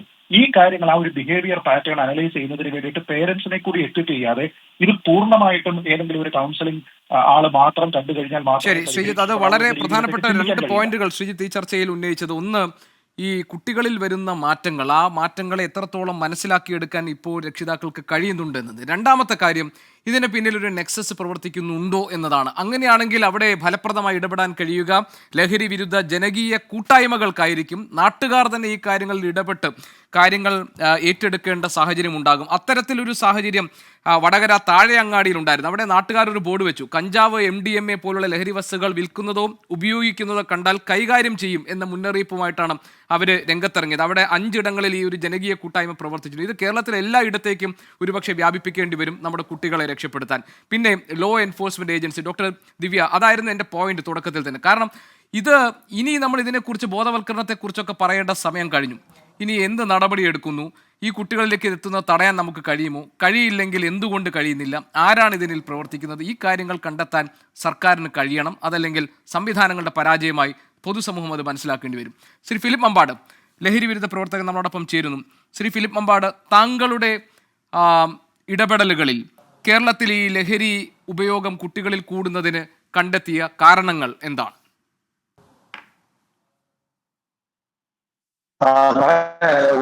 നമ്മളെ ഇന്നിപ്പോ നമുക്കെല്ലാം നമ്മളെ സ്വന്തം വീട്ടിലേക്ക് ഒതുങ്ങിപ്പോയിട്ടുണ്ട്. നമ്മളെ വീട്, നമ്മളെ ആ വണ്ടി, നമ്മളെ ഭാര്യ, ഭർത്താവ്, മക്കള്, നമ്മളെല്ലാം CCTV വെച്ച് നമ്മളെല്ലാം സുരക്ഷ എന്ന് പറഞ്ഞ് നമ്മൾ ഇരിക്കുകയാണ്. ഈ CCTV ഒക്കെ നമ്മുടെ വീട്ടിനകത്ത് ജാഗ്രത ജംഗമവസ്തുക്കൾക്ക് ഒരു സേഫ്റ്റി നൽകുന്ന ഒരു എക്വിപ്മെന്റ് മാത്രമാണ്. നമ്മളെ മക്കള് പോകുന്ന വഴികളൊന്നും, അവർ പോകുന്ന കലാലയ തിരുമട്ടങ്ങള്, അവർ പോകുന്ന വിനോദസഞ്ചാരികളൊന്നും സേഫ്റ്റി നമുക്കൊക്കെ അറിയാം. ഒറ്റ കാര്യമുള്ളൂ, നമ്മുടെയൊക്കെ പ്രധാനപ്പെട്ട കാര്യം വെച്ചാൽ നമ്മളൊക്കെ നമ്മുടെ അയൽപക്കങ്ങളെ കാണുന്നില്ല. ശ്രീ ഫിലിപ്പ്, ക്ഷമിക്കണം, സാങ്കേതിക പ്രശ്നമുണ്ട്. എനിക്ക് പൂർണ്ണമായിട്ട് താങ്കളെ കേൾക്കാനും കഴിയുന്നില്ല. നമുക്കൊന്ന് അത് കറക്റ്റ് ചെയ്യാൻ പറ്റുമെന്ന് നോക്കാം. ഓക്കെ, ഞാനൊരു ചെറിയ ഇടവേള എടുക്കാം. നിർഭാഗ്യവശാൽ ലഹരി വിരുദ്ധ പ്രവർത്തകൻ ശ്രീ ഫിലിപ്പ് മമ്പാടുമായുള്ള സാങ്കേതിക പ്രശ്നം അത് പരിഹരിക്കാൻ നമുക്ക് കഴിഞ്ഞിട്ടില്ല. ഡോക്ടർ സുരേഷ് കുമാർ, താങ്കളുടെ ഈ പ്രശ്നം പരിഹരിക്കാൻ, കേരളത്തിൽ ഈ പ്രശ്നം പരിഹരിക്കാൻ താങ്കൾ മുന്നോട്ട് വയ്ക്കുന്ന ഒരു നിർദ്ദേശം എന്താണ്?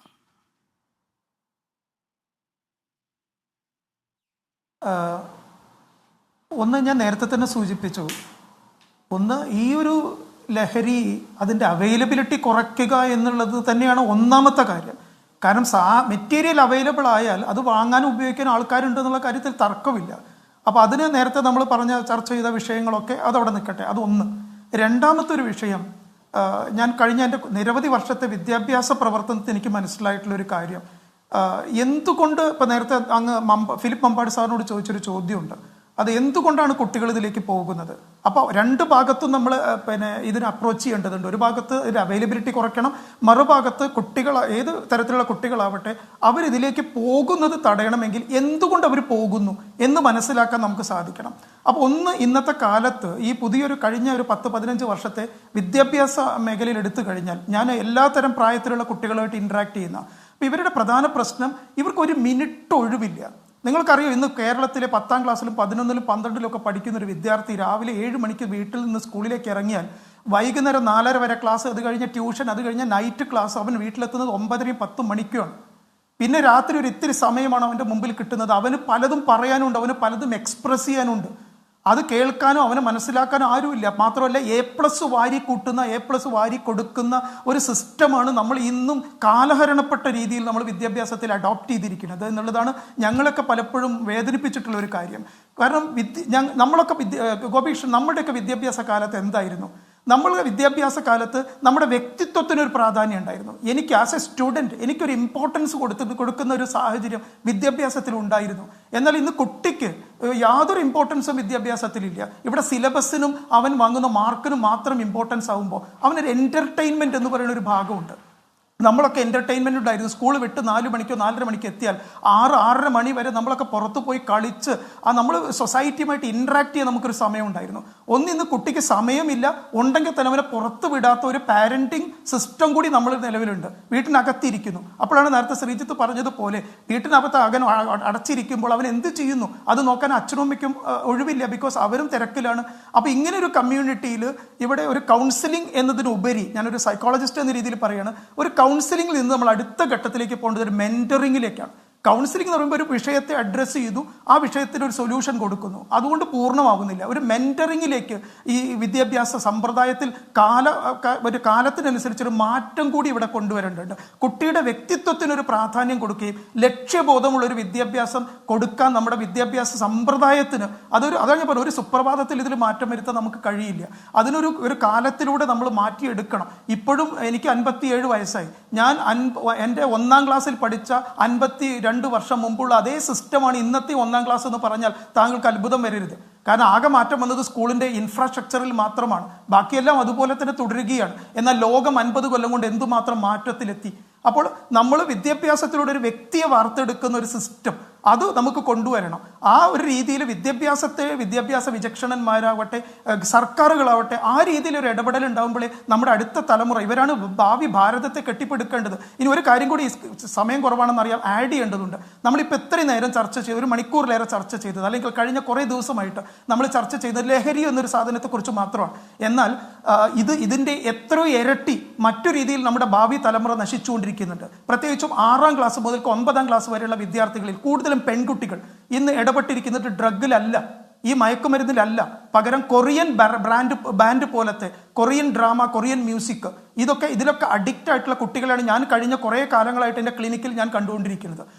അവർ പൂർണ്ണമായി അധോമുഖന്മാരായി കഴിഞ്ഞിരിക്കുന്നു. അവർക്ക് നമുക്ക് ചുറ്റുമുള്ള ഒരു കാര്യത്തിൽ അവരുടെ ശ്രദ്ധയില്ല. ഇനി ഒറ്റ കാര്യം കൂടി പറയട്ടെ, നമ്മളിപ്പോൾ ഈ ചർച്ച ചെയ്യുന്നു, കേരളത്തിലെ ഒരു വലിയ സമൂഹം ഇത് കണ്ടുകൊണ്ടിരിക്കുന്നു. പക്ഷേ ഒരു അത്ഭുതം പറയട്ടെ, ഇത് കാണേണ്ട ടാർഗറ്റ് ഓഡിയൻസും കൂടി ഉണ്ടായിരുന്നു. ആരാണ്? നമ്മുടെ വിദ്യാർത്ഥികൾ.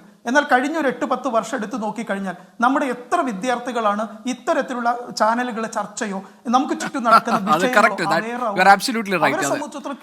ഞാനത് ഡോക്ടർ ദിവ്യയോട് ചോദിക്കാൻ പോരുന്നത്, ഇതൊക്കെ ആരാണ് ഇപ്പൊ കാണുക എന്നുള്ളത് കൂടി ഞാൻ ചോദിക്കാൻ പോരുന്നത്. നമ്മൾ ഈ കാര്യങ്ങളൊക്കെ ചർച്ച ചെയ്യുമ്പോൾ ഇത് ഏത് ജനറേഷനെ പറ്റിയാണ് നമ്മൾ ചർച്ച ചെയ്യുന്നത്, അവരിതൊക്കെ കാണാൻ നിൽക്കുന്നുണ്ടോ എന്നുള്ളതാണ്. ഡോക്ടർ ദിവ്യ, അതാണ് ആ പോയിന്റിലേക്കാണ് ഇനി നമ്മൾ ഈ ചർച്ച അവസാനിപ്പിക്കുമ്പോൾ വരുന്നത്.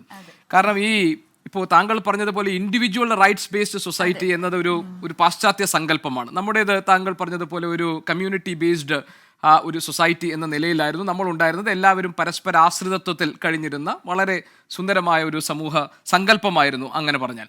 പക്ഷെ അതൊക്കെ മാറിയല്ലോ. ഇപ്പോൾ താങ്കളുടെ കുഞ്ഞിനോട് പോലും ഇതൊന്നും പറഞ്ഞ് മനസ്സിലാക്കാൻ പറ്റില്ല. ഞാൻ എൻ്റെ കുട്ടികളോടൊക്കെ നമുക്ക് പറഞ്ഞ് മനസ്സിലാക്കാൻ പറ്റില്ല. കാരണം അവർ വേറൊരു ലോകത്താണ്. അവർ ജനിക്കുന്നത് തന്നെ വേറൊരു ലോകത്തേക്കാണ്. അവർ മാത്രമല്ല, മുൻപ് ഒന്നുമില്ലാത്ത വിധത്തിൽ തലമുറകൾ തമ്മിലുള്ള അന്തരം, കമ്മ്യൂണിക്കേഷൻ ഗ്യാപ്പ്, അതായത് അവരുടെ ലോകത്തേക്ക് നമുക്കൊരു ഇടവുമില്ല അവരുടെ ലോകത്തിൽ എന്ന നിലയിലേക്ക് നമ്മൾ 2 ഭാഗങ്ങളിലേക്കായി മാറിപ്പോയിട്ടുണ്ട്. ഈ പുതിയ തലമുറയുമായി സംസാരിക്കും. അവിടെയാണ് ഡോക്ടർ സുരേഷ് കുമാർ പറഞ്ഞതുപോലെ ഈ ജെൻസിയും ആൽഫയും ഒന്നും ഈ ചർച്ച ഇതുപോലെ ഇരുന്ന്, ഒന്നാമത് അവർക്ക് ഇൻഡോക്ട്രിനേഷനെ ഇഷ്ടമല്ല, ഉപദേശമേ ഇഷ്ടമല്ല.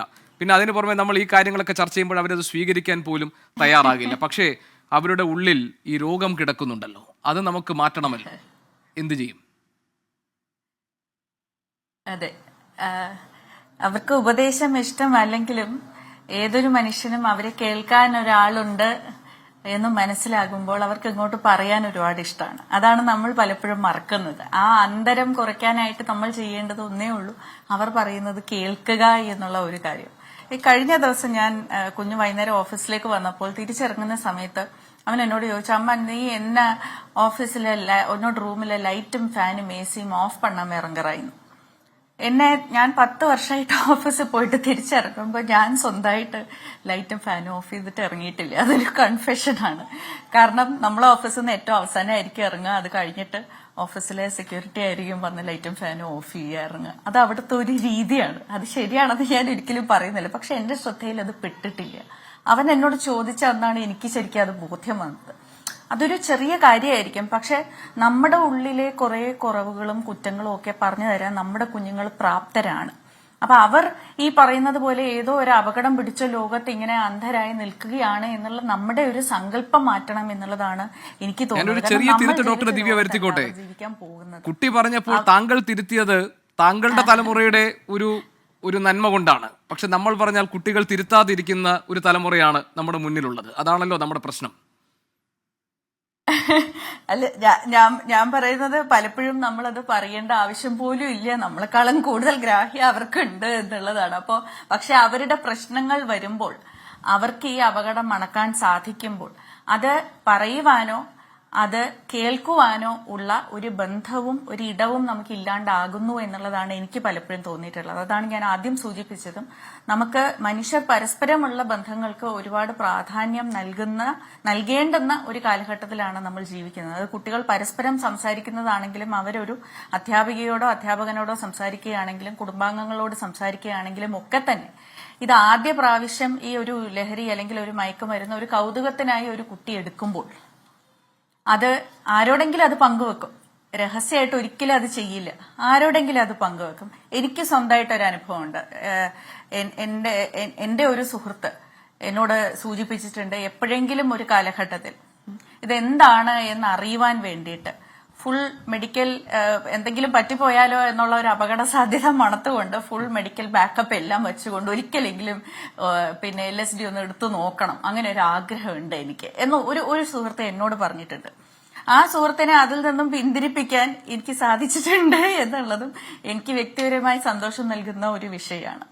പക്ഷേ അങ്ങനെ എത്ര സുഹൃത്തുക്കളോട് എത്ര പേര് പറയുകയും അതിനൊരു മറുമൊഴി നൽകുകയും ചെയ്യുന്നുണ്ട് എന്നുള്ളതും ഇതിന്റെ ഒരു കാര്യമാണ്. നേരത്തെ ഇവിടെ ഗംഗയും ശ്രീദേവിയും കുറിച്ച് പറഞ്ഞതുപോലെ പിന്നെ മറ്റൊരാളെ പഴിചാരുക എന്നുള്ളതിൽ ആ മറ്റൊരാളിൽ സർക്കാരും പെടും.